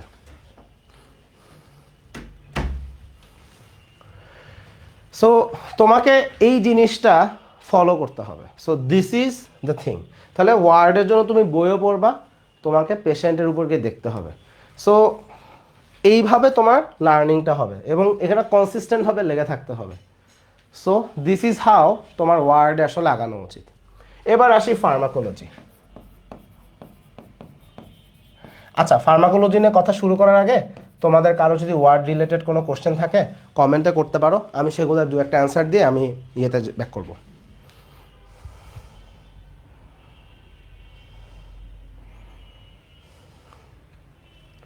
কারো কোনো মানে কিছু কমেন্টে কোশ্চেন থাকলে চাইলে জিজ্ঞাসা করতে পারো, আমি সেগুলো অ্যান্সার দিয়ে তারপর ফার্মাকোলজিতে যাচ্ছি।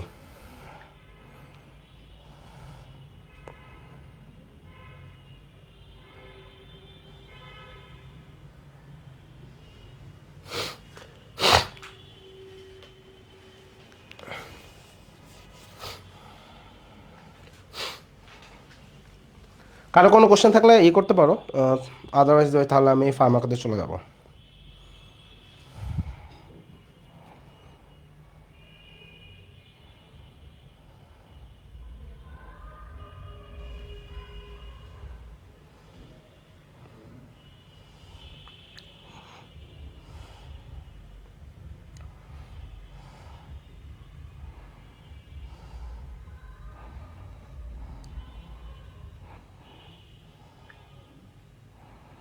আচ্ছা, আমরা ফার্মাতে চলে যাই। আচ্ছা, এবার আসি ফার্মাকোলজি। বেসিক কথা হচ্ছে ফার্মাকোলজির একটা ইন ডিটেইলড আমি একটা ভিডিও বানিয়েছি প্রায় আধা ঘন্টা লম্বা। এটা তোমরা যেটা করবা, মেডিশার্ক ইউটিউবে যাবা, সেখানে দেখবা যে একাডেমিক গাইডলাইন্স নামে একটা মানে প্লে লিস্ট করা আছে। সেখানে গিয়ে ফার্মাকোলজির ভিডিও পাবা, মেডিসিন সার্জারি ওয়ার্ড সেগুলোর ভিডিও পাবা, সেগুলো দেখে নিবা। বাট আমি এখানে কিছু মানে ইন ব্রিফ কিছু কথা বলবো, বাট ডিটেইলড আলোচনা আবার ইউটিউবে ওখান থেকে তোমরা পাই যাবা। তাহলে ফার্মাতে আসে, দেখো ফার্মাতে আমাদের আসলে বেসিক্যালি 2টা জিনিস শিখতে হয়। একটা হচ্ছে জেনারেল ফার্মাকোলজি, আর একটা হচ্ছে সিস্টেমিক ফার্মাকোলজি। এখন ফার্মাকোলজি পড়া বলতে আমরা আসলে যেটা বুঝি সেটা actually systemic pharmacology. But systemic pharmacology শুরু করার আগে জেনারেল ফার্মাকোলজি পড়তে হয়, বিকজ কিছু টার্মিনোলজি সম্পর্কে তোমার আগে থেকে আইডিয়া থাকতে হবে। এখন সিম্পল কথা বলি, অ্যাজ এ হোল আমরা একটা ড্রাগ যখন আমরা আসলে নিচ্ছি, সেই ড্রাগটা আমাদের বডিতে আসলে কিভাবে ফাংশন করে সেটা একটা বেসিক একটা প্রিন্সিপাল আছে। ড্রাগ আমাদের বডিতে কিভাবে ফাংশন করে সেটা একটা বেসিক প্রিন্সিপাল আছে। এই বেসিক প্রিন্সিপালটা হচ্ছে ফার্মাকোডাইনামিক্স। আবার আমাদের বডি কোনো একটা ড্রাগের সাথে কিভাবে বিহেভ করে, সে ড্রাগটাকে পাইলে সেটার প্রতি সে কীরকম আচরণ করে, সেটার একটা বেসিক প্রিন্সিপাল আছে। এই আচরণটা হচ্ছে ফার্মাকোকাইনেটিক্স। সো এই ফার্মাকোকাইনেটিক্স ফার্মাকোডাইনামিক্সের একটা বেসিক কনসেপচুয়াল একটা আলাপ আছে। আরেকটা জিনিস হচ্ছে ড্রাগের টক্সিসিটি। দেখো আমাদের ড্রাগ একটা নির্দিষ্ট পারপাসে আমি ইউজ করি, বাট প্রত্যেকটা ড্রাগেরই কিছু না কিছু সাইড ইফেক্ট আছে। ইনফ্যাক্ট প্যারাসিটামলের মতো একটা ড্রাগ যেটাকে তুমি খুব বিনাইন মনে করো, অ্যাকচুয়ালি প্যারাসিটামলেরও আমি তোমাকে মানে ডকুমেন্টেড 30-40টার সাইড ইফেক্ট দেখাতে পারবো। ইনফ্যাক্ট প্যারাসিটামল খেয়ে মানুষ মারা গেছে, এরকম অসংখ্য রেকর্ড আছে। সো দেখো একটা ড্রাগের সাইড ইফেক্টস আছে, টক্সিসিটি আছে, এইটার একটা বেসিক প্রিন্সিপালের যা আলোচনা আছে। So how a drug works in our body বা how our body treats the drug, অথবা the basic concept of this side effects or the toxicity, এই গ্রস বেসিক কনসেপচুয়াল আলোচনাটা আসলে জেনারেল ফার্মাকোলজিতে হয়। এখন এইটুকু হলে আসলে সমস্যা ছিল না, সমস্যাটা অন্য জায়গায়। সমস্যাটা হচ্ছে এই যে বেসিক কনসেপ্টের কথা বললাম, এই basic concept it's all right, but প্রত্যেকটা জিনিসের এক্সাম্পল আছে। হ্যাঁ, প্রত্যেকটা জিনিসের এক্সাম্পল আছে। মনে করো যে আমাদের বডি থেকে যে ড্রাগ বের হয়, এটা বের হওয়ার কিছু মেকানিজম আছে, যেমন জিরো অর্ডার কাইনেটিক্স, এরকম কিছু রুলস আছে। এখন মনে করো এখন তোমাকে বলবে কি, তোমাকে আইটেমে জিজ্ঞাসা করবে এক্সাম্পল। এক্সাম্পলে যে স্টুডেন্টরা ঘাবড়ে যায়, কেন ঘাবড়ে যায়? বিকজ এক্সাম্পলে গিয়ে যে এক্সাম্পলগুলো তাকে বলে আসতে হয়, বেসিক্যালি এটা জেনারেল ফার্মাকোলজি পড়ার সময় সে প্রিন্সিপালটা বোঝে, বাট এই এক্সাম্পলটা সে ধরতে পারে না। কারণ এক্সাম্পল ধরতে পারতে হলে তাকে আগে সিস্টেমিক ফার্মাকোলজির নলেজটা আগে জানতে হবে।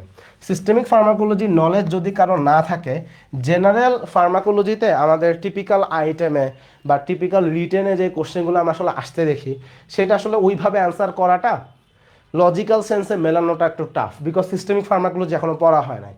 তখন যেটা জেনারেল ফার্মাকোলজির বেসিক কনসেপ্ট শিখতে সমস্যা হয় না, সমস্যাটা হয় এক্সাম্পলে গিয়ে। এক্সাম্পলগুলো আর মিলাইতে পারে না, যে কোন এক্সাম্পল কেন হলো কিছুই বুঝতেছি না, না বুঝে অনেক কিছু মুখস্থ করতেছি। সো তখন এটা খুব বার্ডেন হয়ে যায়। সো একদম শুরুতে জেনারেল ফার্মাক দিয়ে শুরু হয়, তো এই এই জায়গাটাতে সবাই ভরকে যায়। কিন্তু অ্যাকচুয়ালি জিনিসটা আসলে কঠিন না, কঠিন হয়ে গেছে কিভাবে? কারণ সিস্টেমিক ফার্মাকোলজি না পড়ে আমরা জেনারেল ফার্মাকোলজিতে এক্সাম্পলে চলে গেছি। আমরা যদি এক্সাম্পলে না গিয়ে শুধু জেনারেল ফার্মার বেসিক কনসেপ্টের মধ্যে সীমাবদ্ধ থাকতাম, তাহলে সমস্যা হতো না। কিন্তু আনফর্চুনেটলি আমাদের আইটেমে এই এক্সাম্পলগুলো থেকে কোশ্চেন করা হয়। সো ওগুলো অ্যান্সার করতে গেলে তো স্টুডেন্টরা তো এক্সাম্পল মুখস্থ করেই যাবে, কিন্তু এক্সাম্পল যে সে মুখস্থ করে গেল ওইটার ব্যাপারটা সে আর মিলাইতে পারে না। তো তখন জেনারেল এক্সামিনেশন মানে জেনারেল ফার্মাকোলজি পড়াটা কঠিন হয়ে যায়। এখন এটা সলিউশন কি? এটা সলিউশন হচ্ছে, এটা নিয়ে প্যারা খাওয়ার কিছু নাই। আপাতত আইটেম হলে মুখস্থ পড়ার মুখস্থই দি বলে আসবা, কিন্তু তুমি নিজে যখন সিস্টেমিক ফার্মাকোলজি পড়বা, এগুলো সব কিছু তোমার কাছে ক্রিস্টাল ক্লিয়ার হয়ে যাবে। কিন্তু জেনারেল ফার্মাকোলজি যে বেসিক কনসেপ্টের কথা যেটা আমি এতক্ষণ বললাম, ওইটা তোমাকে শিখতে হবে, এবং ওইটা শেখাটা লজিক্যাল সেন্সেই তুমি মিলাইতে পারবা যখন তুমি এটা পড়তে যাবা। এরপর আসো systemic pharmacology. Systemic pharmacology as a whole তোমাকে কয়েকটা সিরিয়াল ফলো করে পড়ানো হয়, কিন্তু সবার আগে শুরু করা হয় অটোনমিক নার্ভাস সিস্টেম দিয়ে। এখন আমি একটা কথা বলি, এটা আমি ফোর্থ ইয়ার থেকে আমি বলি, আমি নিজে যখন আমাদের ফার্মাকোলজি ফোর্থ ইয়ারে ছিল, এখন তো থার্ড ইয়ার হয়ে গেছে। সো আমি স্টুডেন্ট থাকা অবস্থা থেকে এই কথাটা সবসময় আমি বলছি, যে এএনএস বুঝবে, অটোনমিক নার্ভাস সিস্টেম ফার্মাকোলজি যে বুঝবে, তার জন্য ফার্মাকোলজির রেস্ট 70%, দুধ ভাত। যে এএনএস ফার্মাকোলজি বোঝে, তার জন্য rest of the pharmacology around 70% একদম দুধ ভাত। ফার্মাকোলজি গেটওয়ে দরজা হচ্ছে এএনএস। সো যে এএনএস খুব ভালো বোঝে, তার জন্য বাকি সব কিছু কোরিলেট করা পানির মতো সহজ হয়ে যাবে। এখন এএনএস কোরিলেট করা শিখতে গেলে কি দরকার? এখানে শিখতে গেলে দুটো জিনিস লাগবে। Number one, you need the knowledge of physiology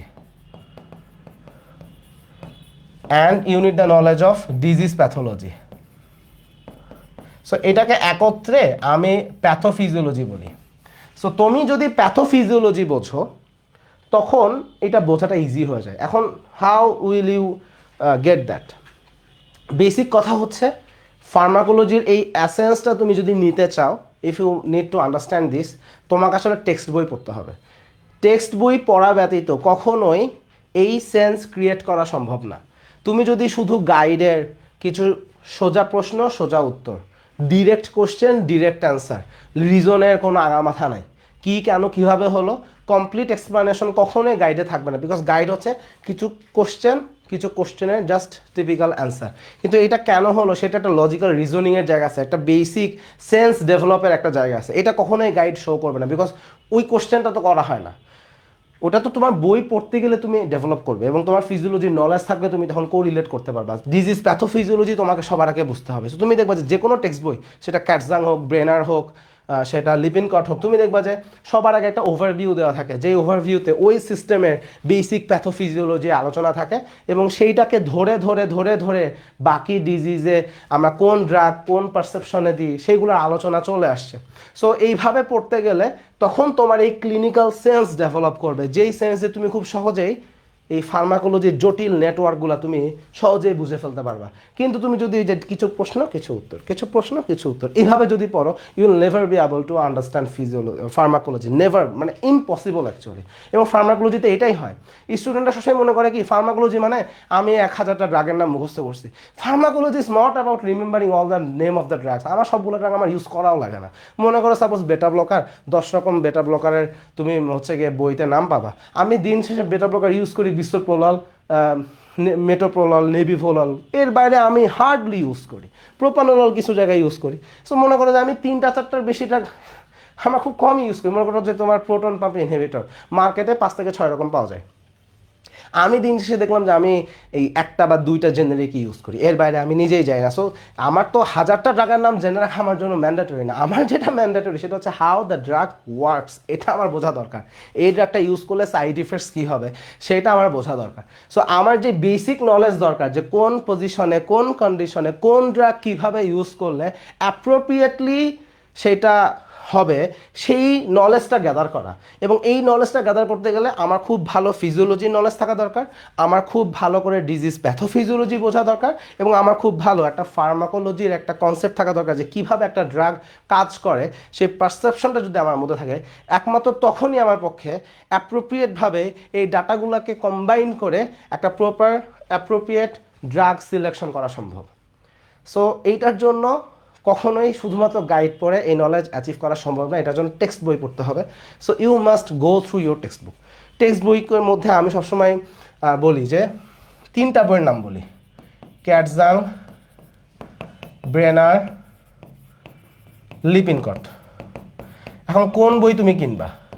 আমি একটা সহজ সূত্র বলি, তুমি খুব ভালো স্টুডেন্ট, হ্যাঁ, if you are a very good student, তোমার আইকিউ ভালো, তোমার রেজাল্ট ভালো, তুমি পড়লে বোঝো, তুমি ক্যাটজাং কিনো, লিপিনকট কিনো। আর যদি এমন হয় যে okay you are modest, moderate level, average, অথবা একটু খারাপ স্টুডেন্ট হতে পারো, নো প্রবলেম, তুমি ব্রেনার কিনবা, লিপিনকট কিনবা। বিকজ ক্যাটজাং বইটাতে অনেক ইনফরমেশন আছে যেটা আমাদের দরকার নাই। বিকজ ক্যাটজাং বইটা আসলে এমবিবিএস লেভেলের জন্য আসলে না। এই ক্যাটজাং বইটা যারা ফার্মাকোলজিস্ট ওরাও ক্যাটজাং পড়ে। সো ক্যাটজাং বইটা অনেক ইনফরমেশন আছে যা সব কিছু এমবিবিএস লেভেলে থার্ড ইয়ারে দরকার নাই। সো এটা মিলায় মিশায় পড়ার একটা ব্যাপার আছে। আবার এখানে অনেক থিওরির আলাপ আসছে, যে এটা এমনভাবে তারা বইটাকে ডেসক্রাইব করছে, এটা একটু বুঝতে একটু কষ্ট হবে। সো ক্যাটজাং বইটা বোঝাটা একটু কষ্ট, সেই দিক থেকে হিসাব করলে ব্রেনার এক্সট্রিমলি ইজি একটা বই। লিপিনকটও একটা ইজি বই, বাট লিপিনকটের সব চ্যাপ্টার আবার ভালো না, কিছু চ্যাপ্টার ভালো আছে, কিছু চ্যাপ্টার আবার ভালো নাই। সো ওই দিক থেকে আমার ব্রেনার আবার ভালো, ব্রেনারের ম্যাক্সিমাম চ্যাপ্টারই আমি বলবো ভালো। সো আলটিমেটলি দুইটা মিলাই পড়ালে ভালো হয়। সো হিসাব হচ্ছে এটা। এখন ফার্মাকোলজি বোঝার জন্য আসলে text book is mandatory, pathophysiology বোঝাটা ম্যান্ডেটরি। আদারওয়াইজ তুমি ফার্মাকোলজি বুঝবা না। তুমি অনেক কিছু মুখস্থ করে পরীক্ষা দিয়ে আসতে পারবা, তুমি পরীক্ষায় আইটেমে ঝাড়া প্রশ্ন, ঝাড়া মুখস্থ উত্তর বলে দিয়ে এসে তুমি পরীক্ষা মানে কাঁপায় দিয়ে আসা সম্ভব, কিন্তু you will not able to understand pharmacology. এবং তুমি যদি ফার্মাকোলজি না বুঝো, তুমি কখনোই কনফিডেন্সের সাথে কোনো ড্রাগ প্রেসক্রাইব করতে পারবা না। সো ড্রাগ অ্যাপ্রোপ্রিয়েট ইউজ তোমাকে করে জানতে হবে। বিকজ একটা সিম্পল কথা কি জানো, আমরা যখন ট্রিটমেন্ট দিই শুধুমাত্র ড্রাগ দেওয়াটাই একমাত্র কাজ না, প্রত্যেকটা ড্রাগের সাইড ইফেক্ট আছে। তোমাকে সাইড ইফেক্টগুলো অ্যান্টিসিপেট করতে হবে, তোমাকে বুঝতে হবে এই পেশেন্টকে এই ড্রাগ দিলে কোন সাইড ইফেক্টটা হবে। একটা ড্রাগের অনেক রকম সাইড ইফেক্ট আছে, বাট সব সাইড ইফেক্ট সবার হয় না। তোমাকে বুঝতে হবে যে কোন পেশেন্টের কোন সাইড ইফেক্ট হবে। যেমন আমি তোমাকে সিম্পল কথা বলি, মনে করো ক্যালসিয়াম চ্যানেল ব্লকার নামে এক ধরনের ড্রাগ আছে, যেমন মনে করো অ্যামলোডিপিন। এখন দেখো অ্যামলোডিপিনের একটা কমন অ্যাডভার্স ইফেক্ট হচ্ছে অ্যাঙ্কেল এডেমা হয়, হ্যাঁ, পায়ে পানি জমে। এখন দেখো মনে করো তুমি একটা পেশেন্টকে ক্যালসিয়াম চ্যানেল ব্লকার দিছো, দেওয়ার পরে কি হলো, তার অ্যাঙ্কেল এডেমা হয়েছে, সে পায়ে পানি নিয়ে আসছে। এখন এটা আসলেই অ্যাঙ্কেল এডেমা নাকি পেশেন্টের সিকেডি হয়ে অ্যাঙ্কেল এডেমা হয়েছে, নাকি পেশেন্টের সিএলডি হয়ে অ্যাঙ্কেল এডেমা হয়েছে, নাকি পেশেন্টের হার্ট ফেলার হয়ে অ্যাঙ্কেল এডেমা হয়েছে, তোমাকে এগুলো বুঝতে হবে। আবার তোমাকে এটাও বুঝতে হবে যে এই অ্যাঙ্কেল এডেমা যে হয়েছে সেটা কি আসলে ড্রাগের জন্যই হলো। আর যদি ড্রাগের জন্য হয় তুমি এখন কি করবা? তুমি কি ড্রাগটা বন্ধ করে দিবা, নাকি এখানে অন্য কোনো অল্টারনেটিভ ড্রাগ অ্যাড করে দিবা, বা অন্য কিছু একটা অ্যাড করে দিবা, কি করবা? অথবা মনে করো একটা পেশেন্টের সিকেডি আগে থেকে আছে তুমি জানো, এখন কি তুমি তাকে অ্যামলোডিপিন দিবা? দিলেও এই অ্যাঙ্কেল এডেমাটা সিকেডির অ্যাঙ্কেল এডেমা নাকি সেটা অ্যামলোডিপিন অ্যাঙ্কেল এডেমা, তুমি এটাকে আইডেন্টিফাই করবা কিভাবে? দেখো এখানে অনেক কিছু আছে, আমি চাইলে তোমাকে বলতে পারবো। তো এই ইনফরমেশনগুলা তুমি মেলাবা কিভাবে? প্রপার ডিসিশন কিভাবে মেক করবা যে এই পেশেন্টকে এই ড্রাগটা দিব এবং এই পেশেন্টকে এই ড্রাগ দেওয়ার কারণে এই ঘটনা হয়েছে, তুমি এটা বুঝবা কিভাবে? বা এই পেশেন্টের আগে থেকে এই কোমরবিড কন্ডিশনগুলো আছে, তাকে এই ড্রাগ দেওয়া যাবে নাকি এই ড্রাগ দেওয়া যাবে না, এই ডিসিশন তুমি কিভাবে মেক করতে পারবা যখন তোমার ড্রাগের প্রপার্টিস, ড্রাগের নেচার, কিভাবে ড্রাগটা কাজ করে, ড্রাগের সাইড ইফেক্টস কী কী আসে, যখন তুমি এগুলো আসলেই বুঝবা তখন তুমি ইজিলি মানে মানে ইজিলি তুমি সিদ্ধান্ত নিতে পারবে। বাট তুমি এগুলো বোঝোই না, তুমি বুঝোই না, তুমি জাস্ট গল্পটা কিছু প্রশ্ন মুখস্থ করে উত্তর জানো, জাস্ট সেটা পরীক্ষার হলে বলে দিয়ে আসছো। You will never be able to differentiate this things, তুমি কখনোই পারবা, নেভার, ইম্পসিবল। আমার মানে ফার্মাকোলজি পড়ানোর experience more than around 4 years আমি অসংখ্য স্টুডেন্টকে ফার্মাকোলজি পড়াইছি, আমি একদম মানে প্র্যাকটিক্যাল এক্সপিরিয়েন্স থেকে আমি তোমাকে এটা বলতেছি। So pharmacology is not about just knowing the name of the drugs, it's about knowing the nature of the drugs, এবং এই নেচারটাকে জানতে গেলে you need to go through the textbooks. So guide আমি আগে একদম পড়তে মানা করতাম, এখন আমি বলি ঠিক আছে তোমরা গাইড পড়তে চাইলে তোমার পরীক্ষার আগে তুমি একটা কুইক রিভিশনের জন্য, বা তোমার আইটেমে তোমার যেহেতু গাইড থেকে প্রশ্ন করে, ঠিক আছে তুমি আইটেমের আগে গাইডটা দেখতে পারো, কি আইডে কী কী কোশ্চেন আছে, কি কী কোশ্চেন আছে তুমি চাইলে দেখতে পারো, বা একটা পড়াটা একটা গোছানোর একটা মিডিয়াম হিসেবে তুমি গাইডকে ইউজ করতে পারো, it's all right. But guide যেন তোমার একমাত্র বই না হয়, বা গাইড যেন তোমার প্রধান বই না হয়। তোমার শেখার প্রধান বই হলো this text book, Katzung, Lippincott, Brenner, at least এদের মধ্যে অ্যাটলিস্ট 2টা বই পড়ো, অ্যাটলিস্ট 2টা বই পড়ো। অথবা যদি তুমি ক্যাটজাং পড়তে পারো জাস্ট ক্যাটজাং পড়ো, নো প্রবলেম, জাস্ট ক্যাটজাং পড়লেও চলো, কিন্তু ক্যাটজাং সবাই পড়তে পারে না বিকজ ক্যাটজাং বইটা আসলে একটু টাফ। বাট তুমি অ্যাটলিস্ট ব্রেনার বইটা পুরোটা পড়ো, কিন্তু just go through a single book. এবং বইটা এর জন্য আমি তোমাকে পড়তে বলতেছি বিকজ ওই সেন্স, ফার্মাকোলজির একটা আলাদা সেন্স আছে, ওই সেন্স তোমার মধ্যে ডেভেলপ করতে হবে। আচ্ছা আরেকটা জিনিস বলি, শুধু গাইড পড়ার কিছু ক্ষতিকর দিক আছে। ক্ষতিকর দিকটা কি? একটা জিনিস দেখো, তোমাদের সবার মনের চাওয়া কি জানো? তোমরা সব কিছু রেডিমেড চাও। আমি তোমার একটা সিম্পল কথা বলি, ইজি ওয়েতে কখনো গ্রেটনেস অ্যাচিভ হয় না, ইজি ওয়েতে ভালো কিছু অ্যাচিভ করা পসিবল না, তোমাকে অবশ্যই একটু কষ্ট করতে হবে। মানুষকে তৈরি করা হয়েছে যে সে কষ্টের মাধ্যমে গ্রেটনেস অ্যাচিভ করবে। তুমি পৃথিবীর ইতিহাসে এমন কোনো গ্রেট পারসন দেখাইতে পারবা না, এমন কোনো সাকসেসফুল পারসন দেখাইতে পারবা না যে একদম সুখের সাগরে থেকে সব কিছু অ্যাচিভ করে ফেলছে। No, this is impossible. You must go through hardship, you must go through struggle. তোমাকে অবশ্যই কষ্ট করতে হবে, কষ্ট ছাড়া তুমি কখনোই গ্রেটনেস, ভালো কিছু কোনোভাবে অ্যাচিভ করতে পারবে না। এই কথা কেন বললাম? ব্রেইন, দেখো কমপ্লেক্স চিন্তা করা এটা একটা হ্যাবিট। এটা এমন না যে হঠাৎ করে একটা সিচুয়েশন আসলো, হঠাৎ করে তুমি সেটা দেখে তোমার ব্রেন একদম খুব জটিল ক্যালকুলেশন করে করে করে করে তুমি একদম কারেক্ট ডিসিশনে চলে আসো, তোমার ব্রেন একবারে তখন পেরে গেছে। No, this is not how it is done. তোমার ব্রেনকে এটার জন্য ট্রেন করতে হবে। দেখো ক্লিনিক্যাল সেটিংসে অনেক কন্ডিশন ডেভেলপ করে যেটা পেশেন্টের জন্য খুবই ক্রিটিক্যাল বা খুব কমপ্লেক্স সিচুয়েশন অ্যারাইজ করে। এটা একদম রিয়েল এক্সপিরিয়েন্স থেকে বলতেছি। আমি সিসিইউতে চাকরি করছি প্রায় 2 বছর। আমি নিজে এমবিবিএস স্টুডেন্ট থাকা অবস্থায় সিসিইউতে মানে প্রায় 9 মাসের মতো ফ্রি ভলেন্টিয়ার হিসেবে কাজ করছি, মেডিসিনে ইন্টার্নশিপ করছি, মেডিসিনেও চাকরি করছি। আমি আমার ওয়ার্ক এক্সপিরিয়েন্স থেকে বলতেছি, লেখাপড়ার এক্সপিরিয়েন্স থেকে বলতেছি না, ওয়ার্কিং এক্সপিরিয়েন্স থেকে বলতেছি যে তুমি কাজ করার সময় এরকম অসংখ্য ইনসিডেন্টের সামনে পড়বা যখন তুমি দেখবা the situation is very complex. সেই মোমেন্টে কমপ্লেক্স সিচুয়েশনে তোমাকে কারেক্ট ডিসিশন নিতে হবে। সো এটা তুমি কিভাবে নিতে পারবা?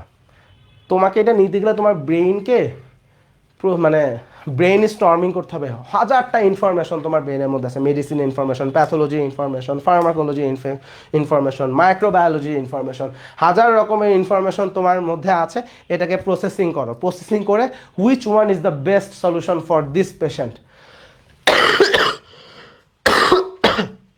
Which one is the best solution for this patient, সেটাকে তুমি নিয়ে আসো। তুমি কি মনে করো এই ডিসিশন নেওয়া এতটাই ইজি? ব্রেন চাইলেই এটা করতে পারে? নো, তোমার ব্রেনকে আগে এটার জন্য রেডি করতে হবে। কিভাবে রেডি করবা? You need to think. একটা সমস্যা তোমাকে দিলাম, তুমি সমস্যাটা নিয়ে চিন্তা করো। মনে করো আমি তোমাকে বললাম যে আমাদের কাছে একটা পেশেন্ট আসছে, যেমন ফর এক্সাম্পল মনে করো একটা পেশেন্ট এমআই নিয়ে আসছে, তার আগে থেকেই সিকিডি আছে, পেশেন্টটা ডায়ালাইসিস পায়। এখন মনে করো ফর লাস্ট 4 days, হ্যাঁ, পেশেন্ট ডায়ালাইসিস নিতে পারে নাই। এখন পেশেন্টের মায়োকার্ডিয়াল ইনফ্রাকশন হয়ে গেছে, এখন পেশেন্টের পটাশিয়াম বেশি, এখন পেশেন্টের অলরেডি ফ্লুইড ওভারলোড আছে, হ্যাঁ, মনে করো অলরেডি পেশেন্টের কার্ডিওজেনিক শক হয়ে গেছে, মনে করো মাল্টিপল কোমরবিড কন্ডিশন। এবং ওটা বানায় বলতেছি না, তোমার কাছে যে রোগীগুলো হসপিটালে আসবে ম্যাক্সিমাম টাইম তুমি দেখবে একসঙ্গে 4-5টা সমস্যা, একটা সিঙ্গেল সমস্যা নিয়ে মানুষ হাসপাতালে আসে না, ফার্মেসিতে যায়। সো তোমার কাছে রোগী আসতেছে, তুমি দেখবা মাল্টিপল সমস্যা নেই। এখন এই জায়গাতে কোন ওষুধ দিবা না, কি করবা না, খুব অল্প সময়ের মধ্যে তোমাকে চিন্তা করে মানে করে আসতে হবে। সো তুমি এটা তখনই অ্যাপ্রোপ্রিয়েটভাবে করতে পারবা যখন তুমি তোমার ব্রেনকে ওই প্র্যাকটিসের মধ্যে ফেলাবা। এখন তোমার ব্রেন কখন এটার জন্য সুইটেবল হবে, ক্যাপেবল হবে, যখন কন্টিনিউয়াসলি তুমি একটা থিঙ্কিং প্রসেসের মধ্যে থাকবা, যে তুমি চিন্তা করতেছো, তুমি মেডিসিন নিয়ে চিন্তা করতেছো, ফার্মাকোলজি নিয়ে চিন্তা করতেছো, তুমি পড়তেছো যে এই ড্রাগ এভাবে কাজ করে, এইখানে আমি এটা দিতে পারবো কিনা, নিজের মধ্যে একটা চিন্তার ব্যাপার আছে। রেডিমেড সলিউশনে তুমি চিন্তাটা গ্রো করতে পারো না। তোমার গাইডের প্রবলেমটা কি? তোমাকে গাইড কি করবে জানো? তোমার গাইড তোমাকে প্রশ্ন করবে কি, গাইডে বলা থাকবে যে সাপোজ যে benign enlargement of the prostate, এখানে কোন ড্রাগ আমরা দিব, হ্যাঁ, প্লাস হাইপারটেনশন আছে। এখন তুমি কি করবা? গাইড বের করে দেখবা গাইডে লেখা আছে টামসুলোসিন, হ্যাঁ। এখন তুমি গাইডে আছে টামসুলোসিন, তুমি টামসুলোসিন পরে চলে গেলা। কিন্তু এখন দেখো কেন এখানে প্রাজোসিন, না সরি, মনে করো বইয়ে লেখা আছে, গাইডে লেখা আছে মনে করো প্রাজোসিন, টামসুলোসিন না, সরি। এখন তুমি প্রাজোসিন লিখে চলে গেলে, এখন তুমি বলো টামসুলোসিন কেন না? অথবা দেখো প্রাজোসিনের মতো আরো কিছু ড্রাগ আছে, টেরাজোসিন, হ্যাঁ, ডক্সাজোসিন। এখন তুমি আমাকে বলো এইগুলা কেন না? কেন টেরাজোসিন না, কেন ডক্সাজোসিন না, কেন তোমার প্রাজোসিন দিবা, বা কেন টামসুলোসিন এখানে দিবা না? Think about it. তুমি এটা চিন্তাই করলে না, তোমার গাইডে আছে, মুখস্থ করে চলে গেল। সো গাইডে যে প্রবলেমটা হয়, মানুষ রেডিমেড কোশ্চেন, রেডিমেড অ্যান্সার, তুমি তোমার ব্রেনটাকে ইউজই করলা না, জাস্ট এই প্রশ্নের উত্তর শেষ। তুমি বইটা ঘাটলা না, চিন্তা করলা না, হ্যাঁ, তুমি একটু নলেজ দিয়ে চিন্তা করোই না যে আচ্ছা টামসোলোসিনও বিনাইন এনলার্জমেন্ট প্রোস্টেটে কাজ করে, হাইপার টেনশনে কি এমন হলো যে টামসোলোসিন কাজ করতেছে না, কিন্তু প্রাজোসিন আবার কাজ করে, আবার প্রাজোসিন বিনাইন এনলার্জমেন্ট প্রোস্টেটেও কাজ করে। চিন্তা করো না একবার, মানে কি এমন পার্থক্য এখানে ডেভেলপ হইলো। তো তুমি যখন এরকম মানে কোশ্চেনগুলো নিয়ে চিন্তা করবা, চিন্তা করে করে অ্যান্সারগুলো খুঁজে খুঁজে বের করবা, you are using your brain. তুমি যখন এইভাবে তোমার ব্রেনকে কন্টিনিউয়াসলি ইউজ করবা, তোমার ব্রেন এইভাবে শার্প হবে। মানুষের ব্রেইন কিভাবে শার্প হয় সেটা হচ্ছে ব্রেনকে ইউজ করার মাধ্যমে। থিঙ্ক অ্যাবাউট এ সোর্ড, একটা তলোয়ারের কথা চিন্তা করো। একটা তলোয়ার জাস্ট ফালা রাখছো, ওটা তো ভোতা হয়ে থাকবে, তলোয়ারকে নিয়মিত শান দিতে হয়। সো ব্রেনের ব্যাপারটাও তাই, ব্রেনকে কন্টিনিউয়াসলি শান দিতে হয়। ব্রেনকে শান দিবা কীভাবে? তোমার ব্রেনটাকে ইউজ করার মাধ্যমে। বাট তোমরা যেটা করতে চাও, রেডিমেড সব কিছু চাও, রেডিমেড প্রশ্ন, রেডিমেড উত্তর। বাট এইভাবে তুমি যদি করো, তোমার ব্রেনটাকে তুমি কখনো শার্প করতেই পারলা না, তুমি ব্রেনটাকে ওই ডেভেলপটাই করতে দিলা না। সো এটা it will create some problem for you in the later life. তুমি পরে গিয়ে প্রবলেম বেস সলিউশন, তুমি অ্যান্সার নিজে নিজে করতে পারবা না। এবং রিয়েল লাইফে তোমাকে রিয়েল প্রবলেম, তোমাকে সলিউশন বের করে আসতে হবে। বিকজ তুমি তো অ্যাজ এ ক্লিনিশিয়ান আসলে কোনো একটা পেশেন্টের একটা ক্লিনিক্যাল প্রবলেমকেই সলভ করার জন্য তোমাকে কাজ করতে হবে। সো তুমি যদি তোমার ব্রেনকে ইউজই করতে না পারো, তুমি ওই জায়গায় গিয়ে বিশাল বিপদে পড়বা, ট্রাস্ট মি। সো এই জন্য আমি বলি যে দেখো, তোমরা গাইডটাকে যদি পড়তেই চাও, হইতে পারে যে তুমি আইটেমের 2 ঘন্টা আগে চট করে গাইডের কোশ্চেনগুলো দেখে নিলা, গাইডের অ্যান্সারগুলো নিজের মতো করে সাজাই নিলা, বা পরীক্ষার আগে, রিটেন পরীক্ষার আগে তুমি গাইডটা চাইলে দেখলা, আচ্ছা ঠিক আছে, গোছানো একটা ইয়ে আছে। কিন্তু এটা যেন তোমার পড়ার মূল টেক্সট বই না হয়, তোমার মূল বইটা হবে ক্যাটজাং অথবা লিপিংকর অথবা Brenner. You need to go through a book, এবং তোমাকে প্রশ্নগুলোর অ্যান্সার নিজে নিজে চিন্তা করতে হবে। দেখো না গাইডে কি লিখছে, এটা ঠিক না ভুল, চেক করে দেখো না একবার। তুমি তোমার ব্রেনটাকে ইউজ করো। মনে করো গাইডের কোশ্চেনটা আছে, অ্যান্সারটা দেখো না নিজে নিজে পারো কিনা। মনে করো গাইডে একটা প্রশ্ন দেখলা, এখন অ্যান্সারটা তুমি নিজে নিজে একবার চিন্তা করো যে এটার অ্যান্সার কী হবে। এরপরে তুমি বইটা দেখো গাইডে কি অ্যান্সার দিচ্ছে, তোমার অ্যান্সারটা কি, কেন মিললো কেন মিললো না, একটু অ্যানালাইসিস করো। এইভাবে তোমার অ্যাকচুয়াল লার্নিংটা হবে। হ্যাঁ, এই ওয়েতে লেখাপড়া করতে গেলে তোমাকে সময় দিতে হবে। তুমি বলো যে আমার সময় নেই, সো তোমাদের প্রত্যেকের সময় আছে, ট্রাস্ট মি, তোমাদের প্রত্যেকের সময় আছে। তোমার সময় নষ্ট করো। কীভাবে নষ্ট করো? তুমি ফেসবুক চালাবা দিনে 4 ঘন্টা, 4 ঘন্টা না, তোমরা আরও বেশি ফোন চালাও। তোমরা নিজেদের এই ফেসবুকে গিয়ে চেক করবা এভারেজ স্ক্রিন টাইম কত।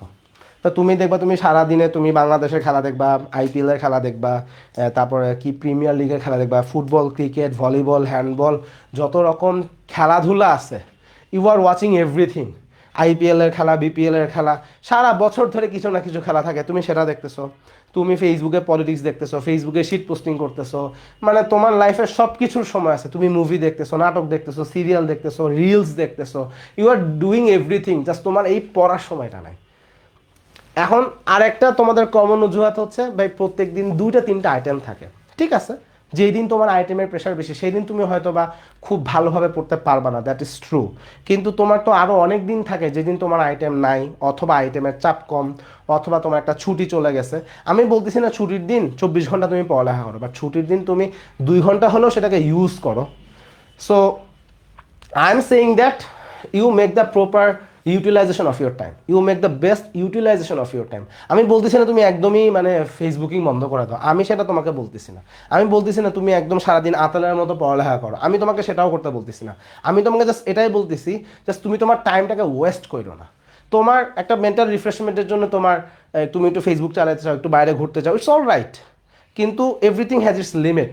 তুমি জাস্ট তোমার টাইমের ইউটিলাইজেশনটাকে ব্যালেন্স করো, যে তুমি তোমার টাইমকে কীভাবে ইউটিলাইজ করবা। এমন কিছু করো না যে আইটেমের আগের দিন পড়ি, আইটেম না থাকলে ঘুরে বেড়াই। আইটেম না থাকলে ঘুরে বেড়াও, সমস্যা নাই, কিন্তু ওই দিন একটু হলেও তুমি পড়ো। বিকজ প্রত্যেক দিন সমান হবে না, প্রত্যেক দিনের প্রেশার সমান হবে না। তুমি যদি কনসিস্টেন্টলি পড়ালেখাটা চালায় যাও, কনসিস্টেন্টলি যদি তুমি এখানে এফোর্ট দাও, দেন ইট ইজ পসিবল। কিন্তু তুমি সেটা যদি না করো, কোনোভাবে সম্ভব। এখন দেখো, ভালো করে যে তোমাকে পড়তে বলতেছি বা এভাবে পড়তে বলতেছি, দেখো তুমি এভাবে পড়লে আমার পার্সোনাল বেনিফিটটা কোথায়? বেনিফিটটা তো তোমার। তুমি যদি এভাবে ফলো না করো, লস তোমার, আমার কোনো লস নাই। এখন ব্যাপার হচ্ছে যে এরকম, মানে এটা এটা আসলে মাঝে মাঝে খারাপ লাগে। তাও এগুলো বলি কেন, যে কিছু ভালো স্টুডেন্ট আছে বা কিছু স্টুডেন্ট আছে যারা এই কথাটা শুনতে চায়, ওদের জন্য বলা। বাট এরকম মানে পরামর্শগুলো দিলে এসে বলে যে ভাই আমাদের দিনে 4টা আইটেম থাকে, ইট ইজ নট পসিবল। ভাই আপনি খুব মেধাবী ছিলেন, আপনি পারছিলেন, আমাদের পক্ষে এটা সম্ভব না। হ্যাঁ, অনেকে এসে তো ফাইজলামি শুরু করে দেয়। So this is absolutely ridiculous behaviour. কারণ হচ্ছে যে মানে তুমি আসলে কি চাইতেছো? তুমি কি চাইতেছো যে তুমি তোমার এই টিপিক্যাল তুমি যেভাবে চলো সেই লাইফ স্টাইলকে জাস্টিফাই করার জন্য, বা তোমার ঠিক আছে সিস্টেমের প্রবলেম আছে, আমি সেটাকে মানতেছি। তো সিস্টেমের প্রবলেম আছে বলে তুমি ফল্টি সিস্টেমের মধ্যে দিয়ে থাকবা, তুমি নিজেকে মানে বেটার হিসেবে গড়ে তুলবা না? তুমি কি মনে করো যে বাংলাদেশে এখন যে পরিমাণ ডক্টর আছে, তুমি এভারেজ হয়ে মার্কেটে টিকে থাকতে পারবা? তুমি নিজে যখন তোমার বাবাকে ডক্টর দেখাইতে নিয়ে যাও, তুমি জাস্ট র্যান্ডমলি কোনো মানে ডক্টরের কাছে যাও, নাকি তুমি আগে খোঁজ খবর নাও যে কোন ডক্টরের রেপুটেশনটা ভালো, তুমি তার কাছে যাও তোমার নিজের বাবাকে দেখাইতে গেলে? আমার কাছে কয়েকশো বললেও কম হবে, মেবি থাউজেন্ডস আমার স্টুডেন্ট, আমার পরিচিত আমাকে সে মেসেজ দেয়, ফোন দেয়, ভাই আমার এই সমস্যা, আমার বাবার এই সমস্যা, আমার মায়ের এই সমস্যা, আমার ভাইয়ের এই সমস্যা। ঠিক আছে, কার্ডিওলজিতে দেখাও, ঠিক আছে পালমোলজিতে দেখাও। আমি এনটাইটির নাম বলে দিই, আমি বলি যে ভাই এমন কাউকে সাজেস্ট করেন যার কাছে গেলে ভালো হয়। দেখো তোমরা মেডিকেল স্টুডেন্টরা আমার কাছে এসে জিজ্ঞাসা করো ভাই কার কাছে গেলে ভালো হয়, তুমি নিজে একটা ডক্টরের নাম আমার কাছে সাজেস্ট করতেছো চাইতেছো, তাহলে তুমি দেখো তুমি র্যান্ডমলি তুমি নিজেই কারো কাছে যাও না। তাহলে তুমি আমাকে বলো তুমি নিজে যদি মানে এভারেজ হও বা বিলো এভারেজ ডক্টর হও, তোমার কাছে কে দেখাবে? তোমার কাছে কে দেখাবে? সো তুমি যদি চাও যে তুমি ডাক্তারি করে কিছু খাবা, তোমার কাছে রোগী আসবে এবং তোমার একটা গুড রেপুটেশন থাকবে। সো তোমার তো নিজেকে সেভাবে গড়ে তুলতে হবে। এখন এইভাবে গড়ে তুলতে গেলে ডেফিনেটলি তোমাকে পরিশ্রম করতে হবে, তোমাকে সময় দিতে হবে, তোমাকে এটার পেছনে ইনভেস্ট করতে হবে, টাইমকে ইনভেস্ট করতে হবে। আমি তো বলতেছি তুমি টাকা ইনভেস্ট করো, আমি বলছি তুমি টাইম ইনভেস্ট করো, তুমি তোমার নিজের লাইফের টাইমটাকে ইনভেস্ট করো। আর তুমি যদি তোমার লাইফের টাইমকে ইনভেস্ট এখানে না করে পলিটিক্সে ইনভেস্ট করছো, যেই পলিটিক্সের কোনো আগামাথা নাই, হ্যাঁ 2 দিন আগে সব কিছু আওয়ামী লীগ, এখন সব কিছু বিএনপি, 2 দিন 3 দিন পরে সব কিছু জামাত হয়ে যাবে, এগুলো জাস্ট হ্যাপেনিং, মানে এমনভাবে এগুলো চলতেছে, ইটস জাস্ট মিনিংলেস একটা জায়গায় চলে গেছে যে it doesn't mean anything at all. 2 দিন আগে যে জামাত, মানে 2 দিন আগে যে হচ্ছে তোমার লীগ ছিল এখন দেখি সে বিএনপি, 2 দিন আগে যে বিএনপি ছিল সে এখন জামাত, 2 দিন আগে যে জামাত ছিল সে এখন এই সেই, মানে এভরিথিং ইজ মানে এমন একটা সার্কেলে হয়ে গেছে যে কে আসলে কি এটা বোঝার কোনো উপায় নাই। হ্যাঁ 2 দিন আগে রাস্তায় সবাই আওয়ামী লীগ, এখন রাস্তায় সবাই বিএনপি, বা কালকে হয়তো রাস্তায় সবাই জামাত হয়ে যাবে। সো এইগুলো তো আসলে কনসিস্টেন্ট কিছু না, আইডিওলজিক্যাল কোনো কিছু বাংলাদেশ আসলে ফলো না, তুমি এগুলোর পেছনে ঘন্টার পর ঘন্টা সময় দিচ্ছ।